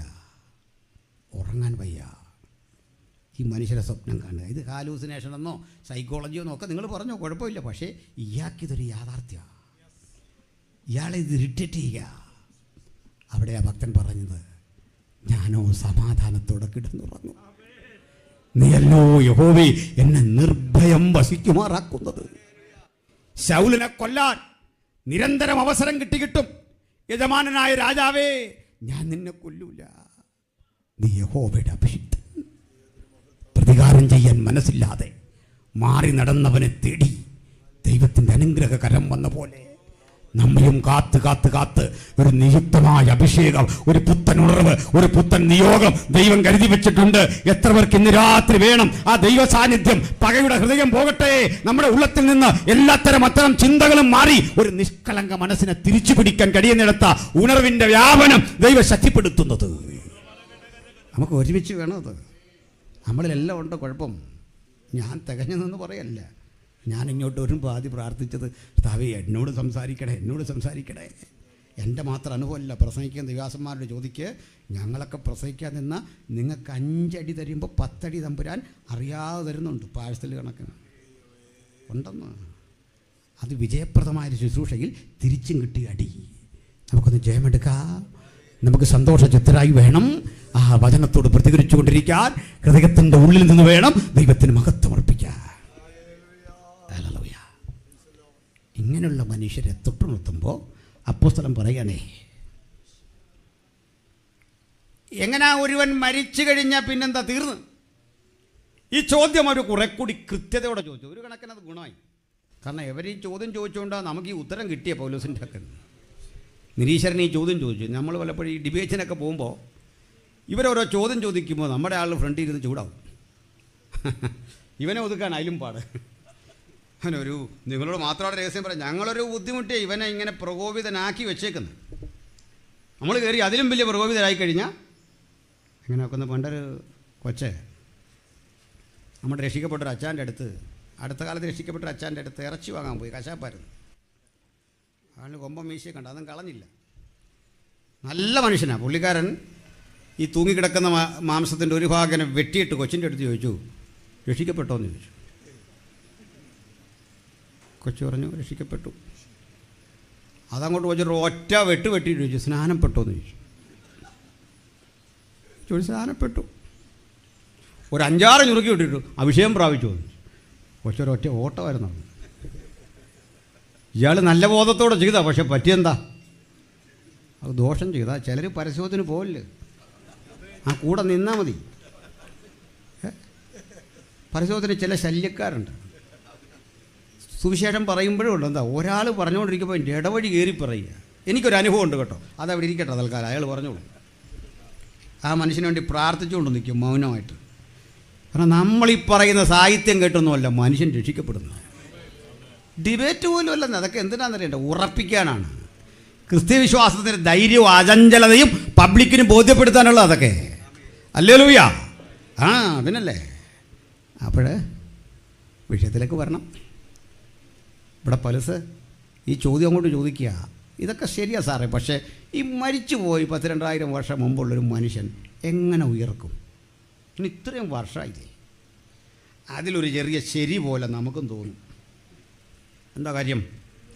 നമ്മൾ മരിച്ചു, നമ്മളെക്കൊണ്ട് ചർച്ചകോടിൻ്റെ പന്തളം അടുത്തുള്ള സെല്ലിൽ കൊണ്ടുവച്ചു. സെല്ലിൽ വച്ചു, പ്രാർത്ഥിച്ചു, നമ്മൾ ബണ്ണുമൊക്കെ കഴിച്ച് തിരിച്ചു പോന്നു. കുറേ കാലം കഴിഞ്ഞപ്പോൾ ഈ സെല്ലിടിച്ച് പൊളിച്ച് പണിതു. ഈ മണ്ണിൻ്റെ നല്ലൊരു ഭാഗം കായലിൻ്റെ ഭാഗത്ത് മൂടാൻ വേണ്ടി കൊണ്ടുപോയി. കുറേ ഒലിച്ചുപോയി, അതിലൊക്കെ പോയി, മണ്ണായി.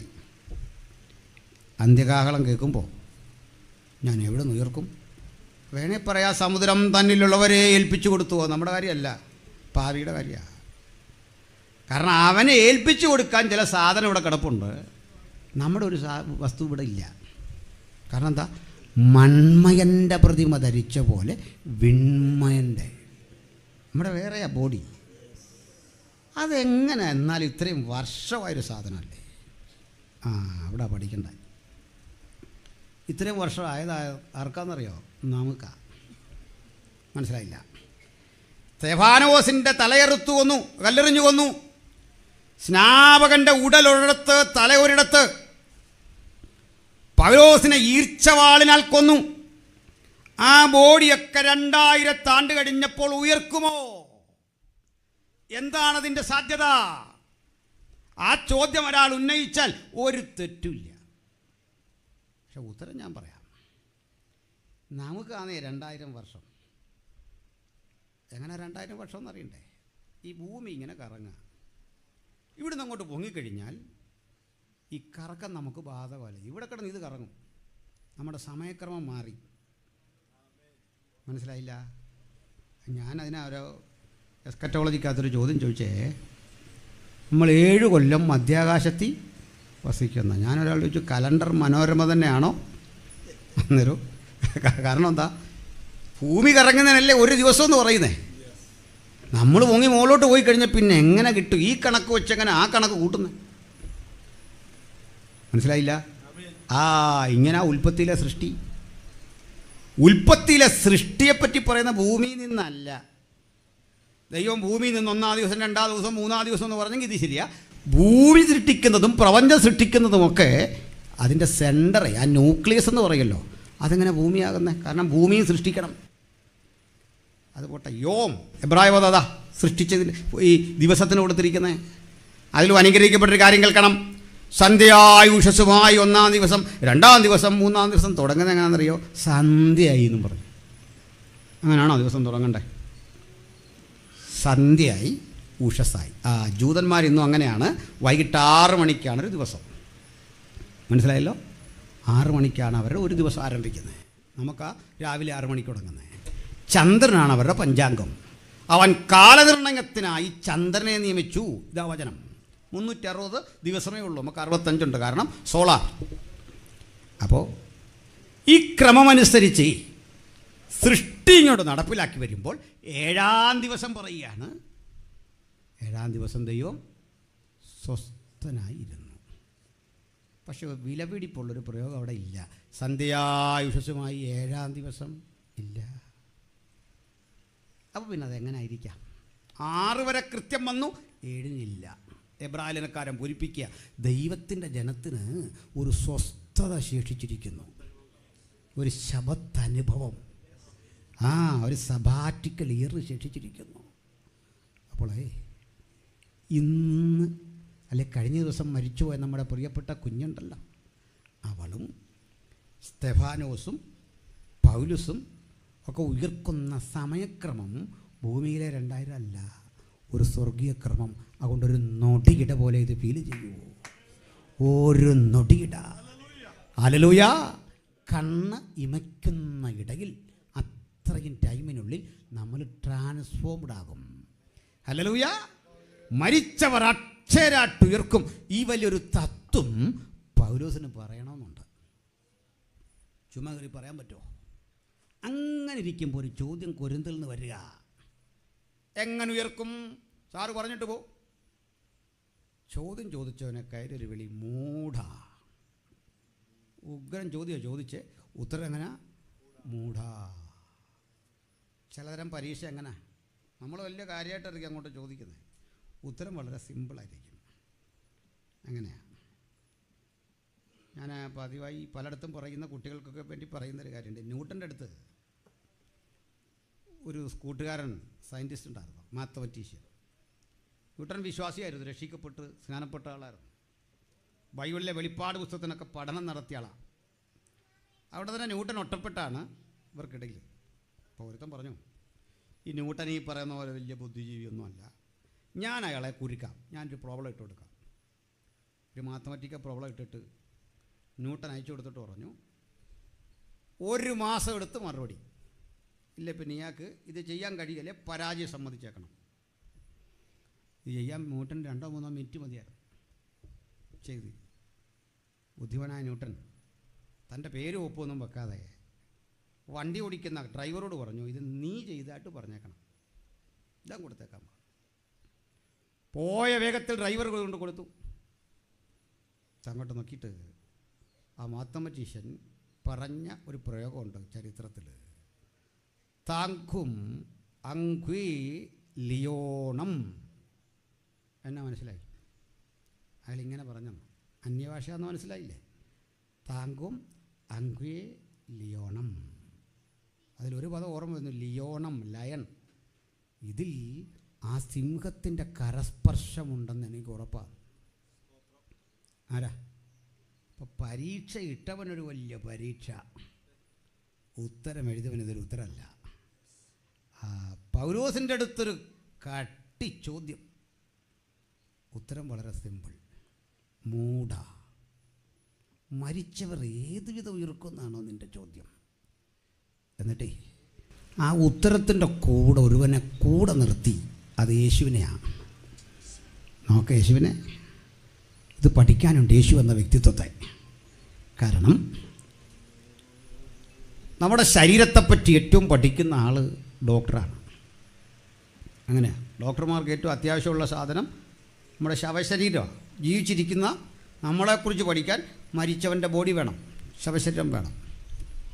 അതെല്ലാം കീറി മുറിച്ച് പഠിക്കുക, ഓരോ പാർട്സും പഠിക്കണം. എന്തിനാ പഠിക്കുന്നറിയണ്ടേ? ഇവൻ്റെ കുഴപ്പം നോക്കി വേണം നമ്മുടെ പ്രശ്നം പരിഹരിക്കാൻ. എന്താണിതെന്നറിയണം. ഒരു പെർഫെക്റ്റ് ബോഡി കിട്ടിയാൽ ഒരു ഡോക്ടർക്ക് സന്തോഷമാണ്. അങ്ങനെ എല്ലാം തികഞ്ഞൊരു ബോഡി കിട്ടാനും പാടാ. എല്ലാം തികഞ്ഞ ആരെങ്കിലും ഉണ്ടോ? പൂർണ്ണരായിട്ട് കർത്താവിനെ മാറ്റി നിർത്ത ആരെങ്കിലും ഉണ്ടോ? ഇല്ല. ഇല്ലെന്ന് തീർത്ത് പറയരുത്. ഒരാളുണ്ടെല്ലാം തന്നെ, ജസ്റ്റിസ് പരിപൂർണൻ എന്നാ പേര്, ഇന്ത്യക്കാരനാണ്. ബാക്കി ഞാൻ മനസ്സിലാക്കിയ ആളുകളെല്ലാം ഏതാണ്ട് കുറവുണ്ട്. ആ സാറ് റിട്ടയർ ആയതുകൊണ്ടാണ് പേര് പറഞ്ഞത്, അല്ലേ ഇപ്പോൾ പ്രശ്നമായിപ്പോയെന്നെ. ബാക്കി നമ്മളിലെല്ലാം ഉണ്ട് ഏതോ ഒരു കുറവല്ലേ, ഏതോ ഒരു അപാകത. ഇപ്പോഴാണ് കത്തിയ ചിലർക്കല്ലേ. നമ്മുടെ ഒരു റിട്ടയർഡ് ചീഫ് ജസ്റ്റിസിൻ്റെ പേരാണ് പരിപൂർണൻ. അങ്ങനെയൊക്കെയാണ്, പോട്ടെ. അപ്പോൾ ഈയിടയ്ക്ക് ഞാൻ മലബാറിൽ ചെല്ലുമ്പോൾ അവിടെ ഒരു പാസ്റ്ററെ പരിചയപ്പെട്ടു. പേര് രസകരം. ആദ്യം ഇതിനെയും കടത്തി വിട്ടും, പരിശുദ്ധൻ.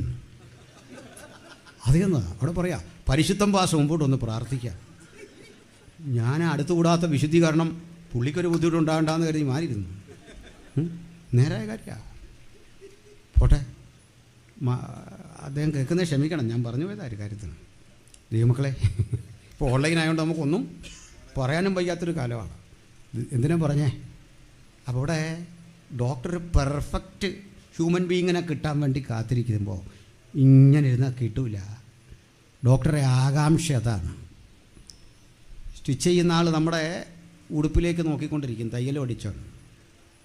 അങ്ങനെ വാച്ച് നന്നാക്കുന്നവൻ വാച്ചിൽ നോക്കിക്കൊണ്ടിരിക്കും, മുടി വെട്ടുന്നവൻ തലയെ ശ്രദ്ധിച്ചുകൊണ്ടിരിക്കും. ഇത് പെർഫെക്റ്റ് ആണോ എന്നാ, നന്നായോ എന്നറിയാനാണ്. എന്തിനാ അവരെല്ലാം വിട്. നമ്മൾ പാസ്റ്റർമാർ തന്നെ ഒരിടത്ത് എന്നാൽ ആദ്യം പറഞ്ഞത് എന്താ, മുമ്പിരുന്ന പോലൊന്നും അല്ല, എനിക്ക് കുറേ പോളിസിയൊക്കെ ഉണ്ട്. മറ്റേ ഭാഷയെ പറ്റി വല്ലതും പറഞ്ഞതെന്ന് വെച്ചാൽ ഇല്ല, എനിക്ക് ഏതാണ്ടൊക്കെ പുതിയ പോളിസി ഉണ്ടെന്ന് പറഞ്ഞാണ് നമ്മുടെ ഓപ്പണിംഗ് വേഡ്. അങ്ങനെയാണ് അല്ലേ? ഞങ്ങളും ഇങ്ങനെ. ഇന്നലെ ആരാ പ്രസംഗിച്ചേ? അത് കാവാലമാണ്, അല്ല ഇന്ന ആളാണ്. ഒന്നും മിണ്ടുകയില്ല. നമ്മളെല്ലാം ഇങ്ങനെയാണല്ലേ. പെർഫെക്റ്റ് ആണോ എന്നിങ്ങനെ നോക്കുക, തിരക്കാണ്. ഡോക്ടർ നോക്കുന്നൊരു പെർഫെക്റ്റ് ബോഡി ലൂക്കോസിൻ്റെ ജീവിതത്തിൽ ഇതുവരെ കണ്ടിട്ടില്ല. പക്ഷെ ഒരു ദിവസം പൗലോസ് പരിചയപ്പെടുത്തി നസ്രായനായ യേശുവിനെ. അന്ന് മനസ്സിലായി ഇതുപോലൊരു സാമ്പിള് ജീവിതത്തിൽ വന്നിട്ടില്ല.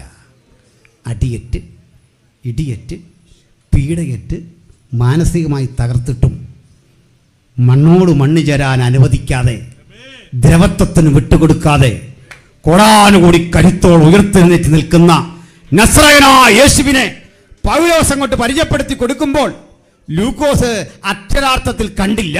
പക്ഷെ ഈ വൈദ്യന് തിരിച്ചറിയാൻ പറ്റും. എങ്ങനെയാണെന്നറിയണ്ടേ? അതാ സുവിശേഷത്തിന്റെ പരിവർത്തനാത്മകത. 2000 ആണ്ടുകൾക്ക് ഇപ്പുറത്ത് നിന്നുകൊണ്ട് അതിനു മുന്നമേ മരിച്ചടങ്ങിയ അവിടെ നിന്ന് ഉയർത്തെഴുന്നേറ്റ നസ്രായനെ കുറിച്ച് ഈ പന്തളത്ത് പ്രസംഗിക്കുമ്പോൾ വചനത്തിന്റെ ആ ശബ്ദമാധുര്യം നിങ്ങളെ അത് അക്ഷരാർത്ഥത്തിൽ ബോധ്യപ്പെടുത്തിക്കൊണ്ടിരിക്കും. ശിരാനരമ്പുകളിൽ ആ ആവേശം പടർന്നു കയറിക്കൊണ്ടിരിക്കും. അതാ സുവിശേഷത്തിന്റെ ശക്തിയും വ്യാപ്തിയും. ആ യേശുവിനെ ഇപ്പോൾ കൂടെ നിർത്തിയിട്ട് പൗലോസ് പറയുക, മരിച്ചവർ ഉയർക്കുന്നില്ല എങ്കിൽ ഞങ്ങളുടെ പ്രസംഗം വ്യർത്ഥം. മാത്രമല്ല, ദൈവം ഉയർത്തെഴുന്നേൽപ്പിച്ച യേശുക്രിസ്തു ഉയർത്തെഴുന്നേറ്റു എന്ന് പറയുന്ന ഞങ്ങളുടെ അവസ്ഥയ്ക്ക് ഭേദഗതി ചെയ്യേണ്ടി വരും. അങ്ങനെ ഭേദഗതി ചെയ്തു കഴിഞ്ഞാൽ ഞങ്ങൾ ഇന്ന് വരെ ഫോഷ്ക്ക് പറഞ്ഞു വന്നു വരും. അതുകൊണ്ട് ഒരുവൻ എവണ്ണമാണ് ഉയർക്കുന്നത് ചോദിച്ചാൽ പറയുക, മൂടാ, നീ കൃഷി ചെയ്യുന്ന ഇടത്തെ ഗോതമ്പ് മണികൾ കൊണ്ട് വിതയ്ക്കുമല്ലോ. അത് ചത്തുപോയ ഗോതമ്പ് മണിയല്ലേ? നിർജീവമായ പയർമണിയല്ലേ? പറയാം.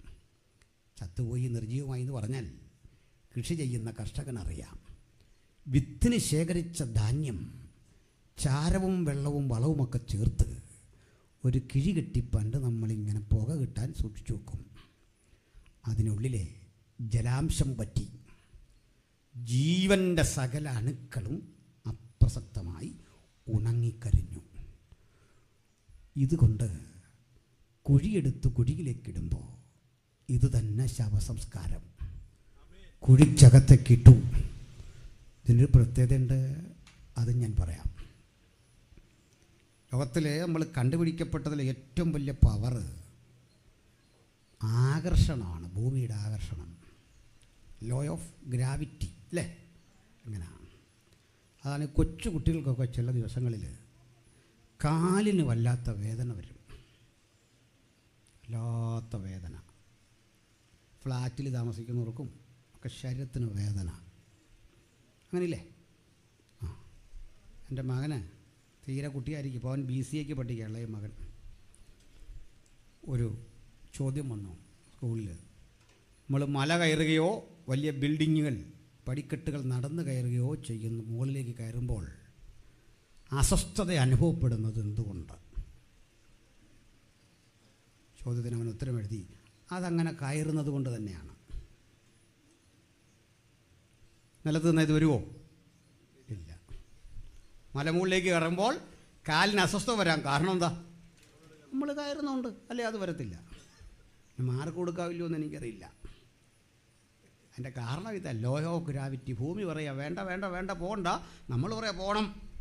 അപ്പോൾ ഭൂമിയും ഞാനും തമ്മിലുള്ള ഈ മൽപ്പിടുത്തത്തിൽ ശരീരത്തിന് വേദന. അതാ കൊച്ചുകുട്ടി വളരുമ്പോൾ ഭൂമി സമ്മതിക്കുകയല്ല, ഭൂമി ഇങ്ങോട്ട് പിടിക്കും, ഈ കൊച്ചു കുഞ്ഞ് മുകളിലേക്ക് പിടിക്കും. അതാ കാലിനും കൈക്കും ഒക്കെ വേദന. നമ്മൾ ഉടനെ ചോദിക്കുക, ശവക്കോട്ടയുടെ അതിലെ കുഞ്ഞിനെയും കൊണ്ട് ഒറ്റയ്ക്കാണോ വന്നേ? 91 സങ്കീർത്തനം വായിക്കുക. അന്നേരം വേദന ഓവറാണ്, എന്തെങ്കിലും ഒരു പെയിൻ കില്ലർ, ഒരു പാരാസെറ്റമോളിൻ്റെ പകുതിയൊക്കെ കൊടുത്താൽ മതി. ചില ആളുകൾ എന്ത് ചെയ്യും? ഈ കിടന്ന് കരയുന്ന ചെറുക്കനെ സുവിശേഷ വിലയ്ക്ക് സമർപ്പിക്കും. അതൊന്നും വേണ്ട, അവന് വിളിയുണ്ടേ വന്നാൽ മതി. പിടികിട്ടിയോ? അവന് ദൈവവിളി ഉണ്ടേ വന്നാൽ മതി, ഇതൊക്കെ മാറിക്കോളും. നമ്മളെല്ലാം ഇങ്ങനെ വന്നാൽ ഓർക്കാത്ത നമുക്കുണ്ടായിരുന്നു ഈ വേദന. അങ്ങനെ പയ്യൻ വളർന്ന് വളർന്ന് വളർന്ന് വളർന്ന് 6 അടി മാക്സിമം, പിന്നെ ചെറിയ ചില വ്യത്യാസമൊക്കെ കൊണ്ട് ചില കൽപ്പം കൊണ്ടുള്ളവരൊക്കെ ഉണ്ടാകാം. വളർന്നു അവൻ ഭൂമിയോട് പറയുക, നീ ഒത്തിരി നോക്കി ഇത് ഞാൻ നിൽക്കുന്നുണ്ടോ?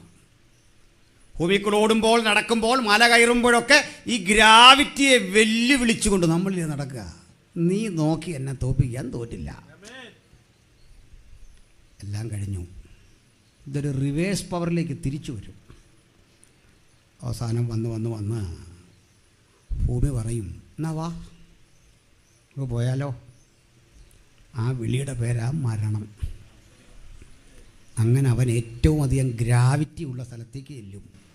ഏറ്റവും ഗ്രാവിറ്റി ഉള്ള സ്ഥലത്തിന് പറയുന്ന പേരാ ഗ്രേവ്. ഗ്രേവിലാണ് ഗ്രാവിറ്റി കൂടുതൽ. ശവക്കുഴി. അവൻ അങ്ങോട്ട് പിടിക്കും, തീർന്നു. ഇതുപോലാണ് നിർജീവമെന്ന് കരുതിയ പയർമണി അങ്ങോട്ട് ഇട്ടു. പയർമണി അവിടെ കിടന്നു, തകർന്ന് ദ്രവിച്ചങ്ങ് ചേർന്നു. ആദ്യത്തെ മഴ പെയ്തു. എല്ലാം ശൂന്യമായി എന്ന് കരുതി ഇടത്തു നിന്ന് പുറത്ത് കാണാനാവാത്തൊരു തുടിപ്പ്, ഒരു വേരോട്ടം. 2 ദിവസം കഴിഞ്ഞപ്പോൾ ഇത്രയും പവറുള്ള ഗ്രാവിറ്റി ഉള്ള മണ്ണിന് അതിന് മുകളിൽ കൂടി ഈ ഗ്രാവിറ്റിയെ വെട്ടിമാറ്റി പുറത്തേക്കൊരു ചാട്ടം. അതങ്ങോട്ട് വളരാൻ തുടങ്ങി. ഇതുപോലെ മരിച്ചവൻ അക്ഷയനായിട്ടുയർക്കും. നീ വിതച്ചത് ഉണ്ടാകുവാനുള്ള ശരീരമല്ല, വിലപ്പെടുപ്പുള്ള മറ്റൊരു ശരീരം. ആ ശരീരത്തിൽ ഉയർത്തെഴുന്നേൽക്കുന്നത് എങ്ങനെയാണെന്ന് സൂചിപ്പിച്ചിട്ട് പറയുക, ഒടുക്കത്തെ ശത്രു. അതുകൊണ്ട് മരണം ഒടുക്കത്തെ ശത്രു. ഇനി ഇതിനപ്പുറത്തൊരു ശത്രു ഇല്ല. അതുകൊണ്ട് ഇന്നിവിടം വെട്ടിപ്പിരിക്കുമ്പോൾ ദൈവത്തിൻ്റെ ജനം ഒരു കാര്യം ഓർപ്പിക്കണം, ഒരു നിഴൽ പോലെ അവൻ കൂടെ വരുന്നുണ്ട്. നമ്മൾ മര്യാദയ്ക്ക് വണ്ടി ഓടിച്ചാലും എതിരേ വരുന്നവന് ബോധക്ഷയമുണ്ടാവുകയോ അതല്ലെങ്കിൽ അവൻ മദ്യപിച്ചിട്ട് വരികയോ നിയമമൊക്കെ പാലിച്ചെങ്കിലും എവിടെയോ പിഴക്കുന്ന നേരിയൊരു അശ്രദ്ധയ്ക്ക് കൊടുക്കേണ്ടി വരുന്ന വില, അതാണ് മരണം. ഈ മരണം ദൈവം കൽപ്പിച്ചതല്ല, വാസ്തവത്തിൽ മനുഷ്യൻ ചൂസ് ചെയ്ത. അത് പറഞ്ഞ് അവസാനിപ്പിക്കാം. വാസ്തവത്തിൽ നമ്മളാരും മരിക്കരുതെന്നായിരുന്നു ദൈവത്തിൻ്റെ ആഗ്രഹം. എന്താ കാര്യം? ഉൽപ്പത്തിയിൽ ആദിമഭൂമിയിൽ ആദം ഹവ്വമാരെ ആക്കി വെച്ച ദൈവം അവരെക്കുറിച്ച് ആഗ്രഹിച്ചെന്താ? സന്താനപുഷ്ടിയുള്ളവരായി വർദ്ധിച്ചു ഭൂമി മുഴുവൻ നിറയണം. ഭൂമി മുഴുവൻ നിറഞ്ഞു കഴിഞ്ഞാൽ ഓർത്തു നോക്കണം, ഇതൊരു വിളനിലം മാത്രമാണ്. നമ്മൾ ധാന്യമണികൾ ഒരു സ്ഥലത്തെ ഒരുമിച്ച് ഉൽപ്പാദിപ്പിച്ച് അതിങ്ങനെ വന്ന് ചെടികളായി വളരുമ്പോൾ പറിച്ച് ഞാറ് നടുന്നത് പോലെ മറ്റു സ്ഥലങ്ങളിൽ മാറ്റിപ്പാർപ്പിക്കണം. അതിനാൽ വെളിപ്പാട് പുസ്തകം പറയുന്നത്, ജയിക്കുന്നവന് ഞാൻ ഉദയനക്ഷത്രം കൊടുക്കും. മാറ്റി മാറ്റി മാറ്റി പ്രപഞ്ചം മുഴുവൻ ദൈവത്തെ സ്തുതിക്കുന്ന മനുഷ്യഗണങ്ങൾ. അതുകൊണ്ട് ഈ ഭൂമിയിലെ ഈ ശരീരം ഭൂമിയിൽ മാത്രം ഇണങ്ങുന്ന താൽക്കാലികം. ഇത് ട്രാൻസ്ഫോം ചെയ്തൊരു ശരീരം കൊണ്ട് നിത്യത അന്നേ കരഗതമാക്കണമെന്ന ദൈവത്തിൻ്റെ പദ്ധതി. അങ്ങനെയാണ് ജീവവൃക്ഷവും നന്മതിന്മകളെക്കുറിച്ചുള്ള അറിവിൻ്റെ വൃക്ഷമൊക്കെ നമുക്കുള്ളതാ. ഇപ്പോഴല്ല, അതാ ബൈബിളിൽ വീണ്ടും കാണാം. വെളിപ്പാടിൽ, ജയിക്കുന്നവന് ഞാൻ ജീവവൃക്ഷത്തിൻ്റെ ഫലം തിന്നാൻ കൊടുക്കും. ഏതിൽ നിഷേധിക്കപ്പെട്ടതെന്തോ അത് ഞാൻ അന്നവന് കൊടുക്കും. സ്തോത്രം. ഈ പദ്ധതിയിൽ നിന്ന് മനുഷ്യൻ പുറത്തു പോയപ്പോൾ അതിൻ്റെ സ്വാഭാവിക പരിണിതിയായി ട്രാൻസ്ഫോം ചെയ്യാനുള്ള ഒരു ഘട്ടമായി ദൈവം മരണത്തെ വച്ചു. അതുവഴി കടന്ന് പുതുജീവനിലേക്ക് മടങ്ങി വരണം. ഈ ശരീരം ഉപേക്ഷിച്ച് നിലനിൽക്കുന്ന ഒന്നിനെ പ്രാപിക്കണം. ആ കടമ്പയുടെ പേരാണ് ഭക്തന മരണം. അതുകൊണ്ട് പറയുക, തൻ്റെ ഭക്തന്മാരുടെ മരണം യഹോവയ്ക്ക് വിലയേറിയത്. അപകടം വഴിയാകട്ടെ, മറ്റേത് വിധേനയും ആകട്ടെ, ശത്രുവിൻ്റെ ആയുധത്താലാകട്ടെ, സുവിശേഷ വിരോധികളുടെ ആക്രമണത്താലാകട്ടെ, ഭക്തൻ്റെ മരണം യഹോവയ്ക്ക് വിലയേറിയത്. മറ്റൊന്നുകൂടി പറഞ്ഞു, എന്നാണ് ദുഷ്ടൻ്റെ മരണത്തിൽ എനിക്ക് പ്രസാദമില്ല. അതിൻ്റെ കാരണം അവൻ തിരഞ്ഞെടുക്കുന്നത് നിത്യതയല്ല. ആ തകർച്ചയുടെ പരിണിതിയുടെ ഭീകരത ഓർമ്മിപ്പിച്ചുകൊണ്ട് പറയുക, എനിക്കതിൽ പ്രസാദമില്ല. അങ്ങനെയെങ്കിൽ നമ്മളെല്ലാം ഇന്ന് ഈ ലോകം വിട്ടുപോയാലും അത് ലാഭം. ആ തിരിച്ചറിവ് കിട്ടിയ അപ്പോസ്തലൻ സ്വജീവിതത്തിലും ആ തിരിച്ചറിവിൻ്റെ ശക്തി പ്രകടമാക്കിയിട്ടുണ്ട്. അപ്പോസ്തലന് കിട്ടിയത് ഇങ്ങനൊരു മരണമാണ്. ആ മരണം അദ്ദേഹം സന്തോഷത്തോടെ ആസ്വദിച്ചു. ഒത്തിരി ആളുകളുണ്ട്, നമ്മൾ നിരന്തരം കേൾക്കുന്നത് പൗലോസിനെ പറ്റിയ. ഞാൻ പത്രോസിലേക്ക് വന്ന് അവസാനിപ്പിക്കുക. പത്രോസും അങ്ങനെയായിരുന്നു. ദൈവത്തിനായി പ്രവചനപ്പെട്ട മനുഷ്യർക്കൊക്കെ ഭൂമി വീതിച്ചത് ദാരുണമായ അന്ത്യമോ ഒറ്റപ്പെടലുകളോ ആക്ഷേപമോ വേദനയോ ഒക്കെ ആയിരുന്നെങ്കിൽ, ദൈവജനമേ, അവരാരും പഴി പറഞ്ഞില്ല, മരണത്തെ പഴിച്ചില്ല. നിലനിൽക്കുന്ന നിത്യതയ്ക്ക് വേണ്ടിയുള്ള ആകാംക്ഷഭരിതമായ അവരുടെ അന്വേഷണം അവരെ കൊണ്ടെത്തിച്ചത് ആ നിത്യതയെക്കുറിച്ചുള്ള തികവാർന്ന ബോധ്യത്തിലാണ്.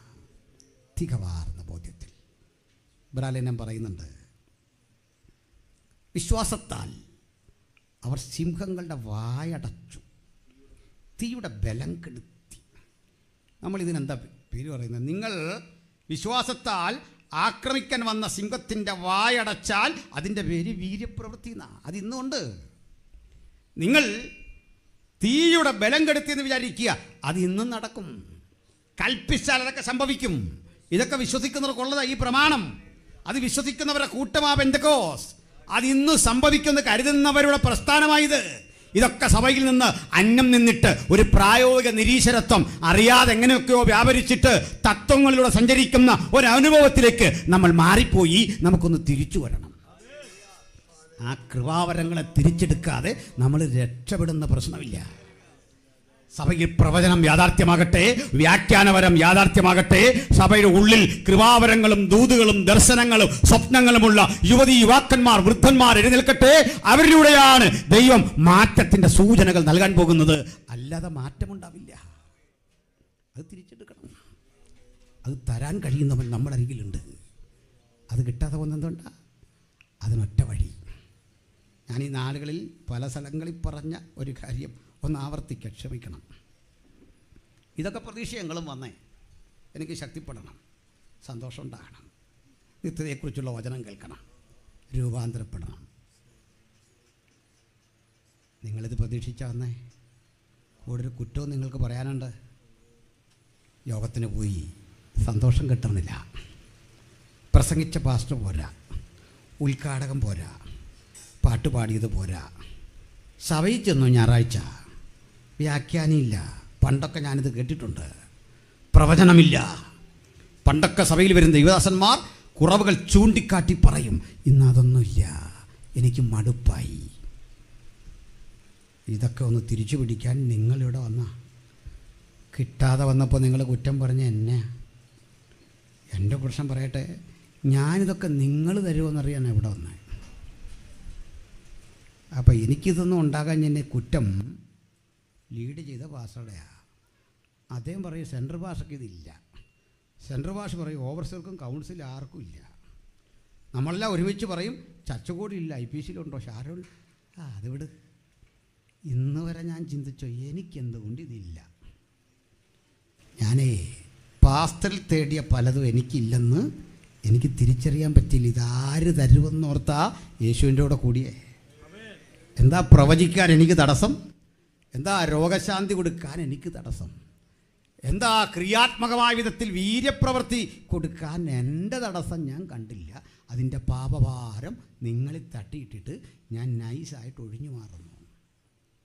ശരിയാണോ? നമുക്ക് തിരിയണ്ടേ? ഇനി താമസിക്കില്ല ഒട്ടും.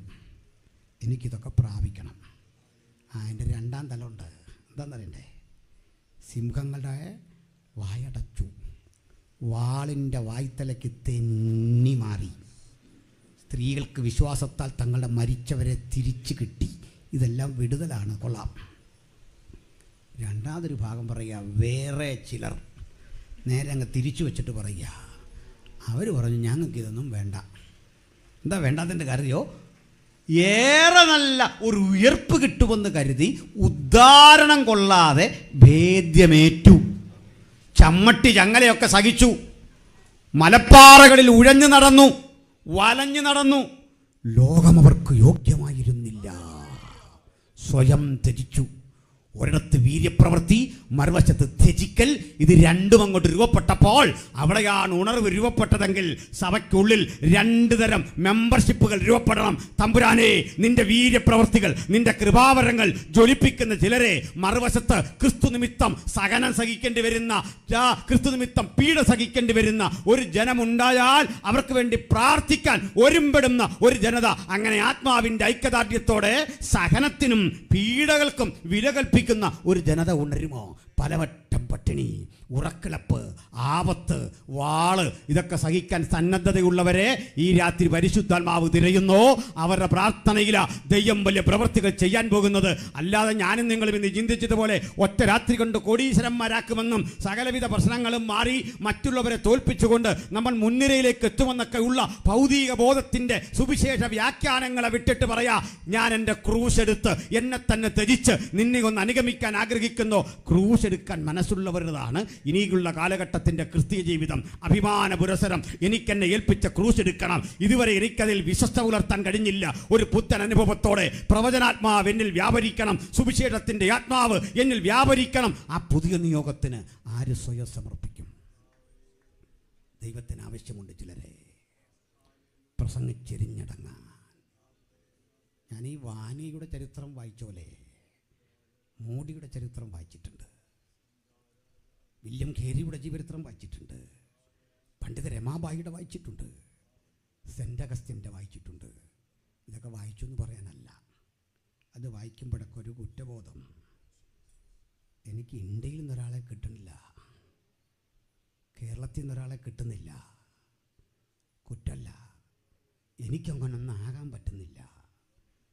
ഇന്ന് രാത്രി നമുക്ക് ഇവിടുന്ന് ഉണ്ടാകണം ഒരു സാമുവൽ മൊറീസ്, ഒരു വാനിയ. ത്യാഗസന്നദ്ധരായി എനിക്ക് യേശുവിന് വേണ്ടി നിൽക്കണം. എനിക്കെന്ത് കിട്ടും പ്രതിഫലം എന്നതിനപ്പുറത്ത്, ഒരു സ്ഥലം മാറ്റം വഴി എനിക്കെന്ത് പ്രമോഷൻ കിട്ടുമെന്നതിനപ്പുറത്ത്, ഒരു വേദിയിൽ നിന്ന് അടുത്ത വേദിയിലേക്ക് പോകുമ്പോൾ ഞാനെങ്ങനെ പരിഗണിക്കപ്പെട്ടു എന്ന ചിന്തകൾക്കപ്പുറത്ത്, എൻ്റെ ഭൗതികമായ ആകാംക്ഷകൾക്കപ്പുറത്ത് നാളുടെ ചരിത്രം എന്നെയും നിങ്ങളെയും ഓർക്കേണ്ടത്. സുവിശേഷത്തിന് വേണ്ടി പൊരുതി നിന്ന, അതിനുവേണ്ടി പ്രാണൻ കളയേണ്ടി വന്ന, അതിനുവേണ്ടി നിലകൊണ്ട ഒരുവനായി എൻ്റെ കുടുംബത്തിൽ നിന്ന് ഒരാൾ ആർക്ക് പ്രാർത്ഥിക്കാം? ധനനായ പത്രോസുണ്ട്. ഞാൻ പറഞ്ഞല്ലോ, പത്രോസ്ലീഹ ഏറ്റവും ഒടുവിൽ മരിക്കുന്ന യോഹന്നാൻ്റെ തൊട്ടു മുമ്പാണ് അദ്ദേഹത്തിൻ്റെ മരണം. പത്രോസ്ലീഹ യെരൂശലേമിലേക്ക് വന്നു. നന്നേ പ്രായാധിക്യം കൊണ്ട് വീർപ്പുമുട്ടുമ്പോൾ അദ്ദേഹത്തിനൊരു പ്രവചന ദൂത് കേട്ടു. നീ യേശുവിന് വേണ്ടി റോമിലെത്തണം, ജ്വലിച്ചു നിൽക്കുന്ന അനുഭവത്തിൽ സുവിശേഷം പ്രസംഗിക്കണം. ആ പ്രസംഗത്തിൻ്റെ റിസൾട്ട് തുടക്കം പോലെയല്ല. നീ പ്രസംഗിച്ചു തുടങ്ങുന്ന രാത്രിയിൽ 3000 പേരെ ഞാൻ നിനക്ക് തന്നെങ്കിൽ, നീ പ്രസംഗിച്ചു തീരുന്ന ഒടുക്കത്തെ പ്രസംഗം, ആ പ്രസംഗത്തിൽ ആത്മാക്കളെ തരികയല്ല, നിന്റെ ആത്മാവിനെ ഞാൻ ശത്രുവിനെ ഏൽപ്പിച്ചു കൊടുത്തിട്ട് നിന്നെ എൻ്റെ സന്നിധിയിലേക്ക് എടുക്കും. ഈ ദൂത് കേട്ടാൽ ശാപമെന്ന് കരുതുന്നൊരു ലോകത്താണ് നമ്മൾ ജീവിക്കുന്നത്. വയസ്സ് 85 ഈ മെലിഞ്ഞുണങ്ങിയ ശരീരം ഇനി പ്രസംഗിക്കണോ? റിട്ടയർമെൻറ്റ് വാങ്ങി വീട്ടിലിരുന്നാൽ പോരെ? സുരക്ഷിതത്വമുള്ളൊരു സഭയിൽ ശുശ്രൂഷിച്ചാൽ പോരെ? ഞാൻ ഒത്തിരി ഓടിയതല്ലേ, അധ്വാനിച്ചതല്ലേ? നോ, വിശ്രമമില്ലാത്ത ഈ വേലയ്ക്ക് തമ്പുരാൻ ഇന്ന് രാത്രി നമ്മളെ വിളിക്കുന്നു. വിശ്രമരഹിതമായ ശുശ്രൂഷയ്ക്ക് ദൈവമെന്ന് വിളിക്കുന്നു.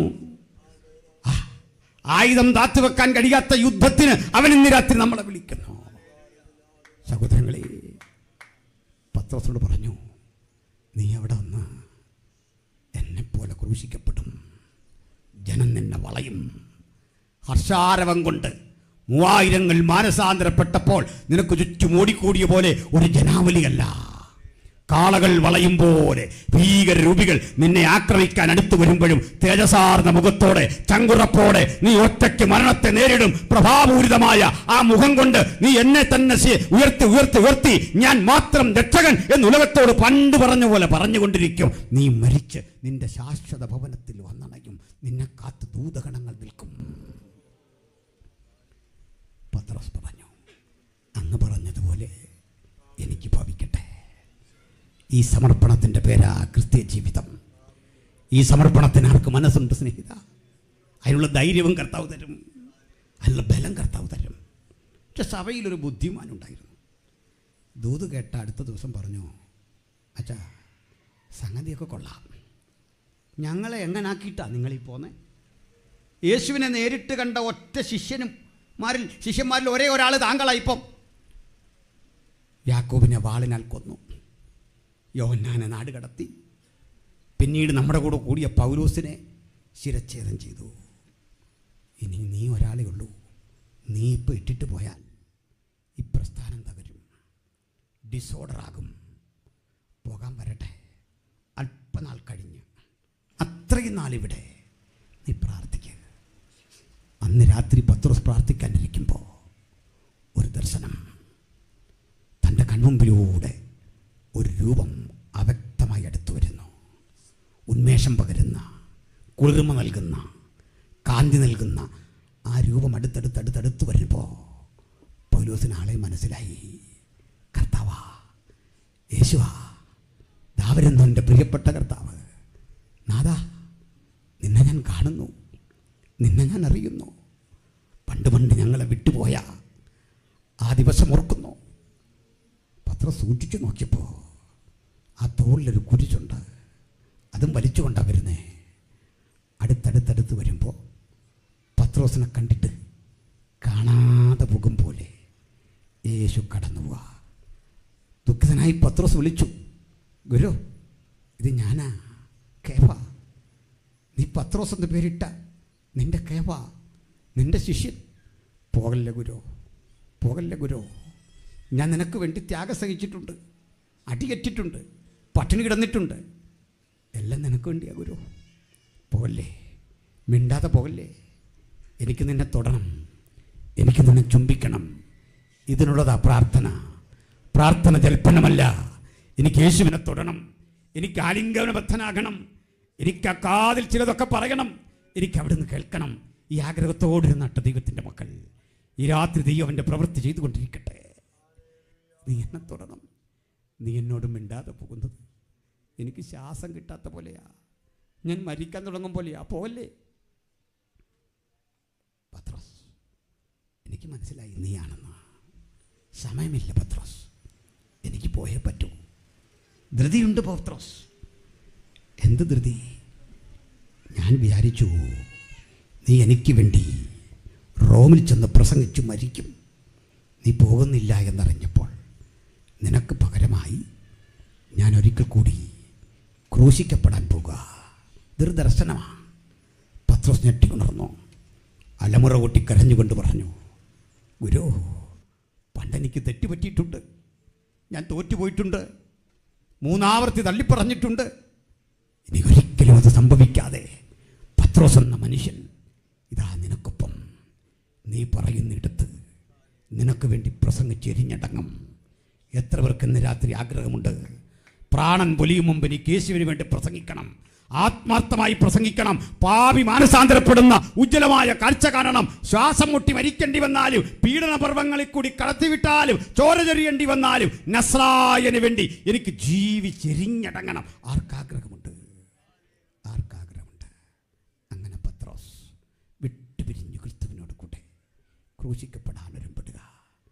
ക്രൂശിക്കപ്പെടാൻ കൊണ്ടുവരുന്ന പടയാളികൾ അവസാനം ഒരു ചോദ്യം ചോദിച്ചു, നിന്റെ അവസാന ആഗ്രഹം പറയൂ, സാധിച്ചുതരാ. അത് വൈൻ കുടിക്കണോ? നിനക്ക് വിലപിടിപ്പുള്ള മാംസം കഴിക്കണോ? അത് ഞങ്ങൾ ചെയ്തുതരാ. ആഗ്രഹം പറഞ്ഞു. ഒരാഗ്രഹം, ഒറ്റ ആഗ്രഹം. എന്താണ് ആഗ്രഹം? എന്നെ നിങ്ങൾ ക്രൂശിക്കുമ്പോൾ റോമിലൊരുക്കുന്ന ആ ക്രൂശിൽ യേശുവിനെ ഇട്ടതുപോലെ നേരെ ഇടരുത്. എനിക്ക് ആ മഹത്വം വേണ്ട. ലോകമെന്നെ വാഴ്ത്തിപ്പാടിക്കൊണ്ട് പറയും, യേശുവിൻ്റെ അരുമശിഷ്യൻ യേശുവിനെ പോലെ ക്രൂശിക്കപ്പെട്ടു. എനിക്ക് യേശുവിനെ പോലെ ക്രൂശിക്കപ്പെടേണ്ട.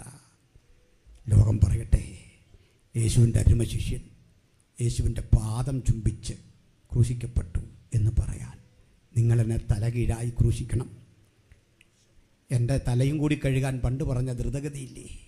ജീവിതത്തിൻ്റെ ഓരോ ഘട്ടങ്ങളിൽ അവൻ കാട്ടുന്ന ദ്രുതഗതിയുടെ അബദ്ധമില്ലേ? ആ അബദ്ധം പോലെ പലതും പറഞ്ഞവൻ ഒടുവിൽ പറഞ്ഞ വാക്കിലും ആ ദ്രുതഗതി പ്രകടമാണ്. പക്ഷെ അത് ഗുണപരമായൊരു സമർപ്പണമാണ്. ഹല്ലേലൂയ. മരിക്കുമ്പോൾ മക്കളെ ചൊല്ലിയുള്ള ആശങ്കയല്ല, ഭൂസ്വത്ത് നഷ്ടപ്പെട്ടതിനെക്കുറിച്ചുള്ള വിലാപമല്ല, പലതും പിടിച്ചെടുക്കാൻ പറ്റിയില്ല എന്നുള്ള ചിന്തയല്ല. ദാഹജലം ചോദിച്ചു പോലും മരിക്കേണ്ട. എനിക്ക് യേശുവിനായി മരിക്കണം, യേശുവിനായി ജീവിക്കണം. ആർക്കാഗ്രഹമുണ്ട്? കണ്ണുകളടച്ചാട്ടെ, ഹൃദയം ഏകാഗ്രമാക്കട്ടെ. എനിക്ക് യേശുവിനായി ജീവിക്കണം. രക്ഷിക്കപ്പെട്ടവരെ, സ്നാനമറ്റവരെ, ലാഭമൊക്കെ നമുക്ക് വിടാം. നേടിയെടുക്കാൻ ചിലതൊക്കെ ഉണ്ടെന്ന് പിശാച് പറയും. നമുക്ക് പറയില്ല. ആത്മാക്കളെയാ നേടിയെടുക്കാനുള്ള, സ്നാനമാ നടത്താനുള്ളത്. അഭിഷേകത്തിൻ്റെ ശുശ്രൂഷയിലൂടെ ആളുകളെ കൊണ്ടുവരാനുള്ളത് ബാങ്ക് ബാലൻസ് വർദ്ധിപ്പിക്കാനല്ല. വേണ്ടതൊക്കെ ദൈവം തരും. അത് മറുവശം. എനിക്ക് യേശുവിനായിരിക്കണം. എൻ്റെ പേരും പെരുമയും വേണ്ട, ഫ്ലക്സിന് പേരടിച്ച് വിടണ്ട, സ്ഥാനമാനങ്ങൾ വേണ്ട, നോട്ടീസിൽ പേര് വരണ്ട, ചിത്രം വെക്കണ്ട. അതൊക്കെ വെക്കുന്നവർ വെച്ചുകൊള്ളട്ടെ. ഇതൊന്നും ഞാൻ ആസ്വദിക്കുന്നില്ല. എനിക്കെൻ്റെ യേശുവിന് വേണ്ടി നിസ്വാർത്ഥമായി യേശുവിന് വേണ്ടി ആഗ്രഹമാർക്കുള്ളേ, സമർപ്പണമാർക്കുള്ളേ. ഈ വിലപിടിപ്പുള്ള നിമിഷം ആ സമർപ്പണമുള്ളവർ കരമുയർത്തിയാട്ടെ. ആ സമർപ്പണമുള്ള പ്രായമുള്ള ചിലരെ കാണുന്നു. വയോവൃദ്ധന്മാരായ ദൈവവൃദ്ധന്മാർ കരമുയർത്തുന്നു. ചെറുപ്പക്കാർ കരമുയർത്തുന്നു. On behalf of cross, we are willing to die. On behalf of cross, we are willing to live. ജീവിക്കാനും മരിക്കാനും ഈ ക്രൂശുമുയർത്തി നിനക്കൊപ്പം അവസാന ശ്വാസം വരെ എനിക്ക് പാടി മരിക്കണം, പ്രസംഗിച്ചു മരിക്കണം, പ്രതിഫലിച്ച കൂടാതെ പ്രവർത്തിക്കണം. നാണയത്തൊട്ടുകളുടെ മുമ്പിൽ, ഭൗതിക വാഗ്ദാനങ്ങളുടെ മുമ്പിൽ കീഴടങ്ങാൻ ആഗ്രഹമില്ല. Only on behalf of cross. ക്രൂശിന് വേണ്ടി ആർക്കാഗ്രഹമുണ്ട്? ആത്മാർത്ഥമായി സമർപ്പിക്കാം. കരങ്ങളെ താഴ്ത്തിയിട. ഞാനൊരു വാക്കിൽ പ്രാർത്ഥിക്കുക. ദൈവദാസന്മാർ തുടർന്നുള്ള ശുശ്രൂഷകൾ ചെയ്യും. ഒന്ന് പ്രാർത്ഥിക്കണേ. വെറുതെ പ്രാർത്ഥിച്ചു പോകല്ല. പലയിടത്തും പോയി കൈ ഇങ്ങനെ ഉയർത്താനല്ല. ഇന്ന് തന്നെ ഒരു തീരുമാനം, ഇന്ന് തന്നെ ഒരു സമർപ്പണം. യേശുവിനായി നിൽക്കാൻ. കലാലയങ്ങളിൽ പഠിക്കാൻ ആളില്ല പ്രിയപ്പെട്ടവരെ. 10 വർഷത്തിനുള്ളിൽ നിങ്ങൾക്കൊരു പാസ്റ്ററെ കിട്ടാൻ വിഷമിക്കും. 10 വർഷത്തിനുള്ളിൽ സുവിശേഷ വേലക്കാരെ കിട്ടാൻ ഞാനും നിങ്ങളും പാടുപെടുന്നൊരു കാലമുണ്ട്. ആ കാലം വരും മുമ്പ് എനിക്ക് ശോഭിക്കണം. യേശുവിന് വേണ്ടി കൃപാവരങ്ങളാൽ എനിക്ക് ജനത്തെ ആകർഷിക്കണം. ജനമിനെ വിടുവിക്കാൻ പോകുന്നത് ആ നിലയിലാണ്.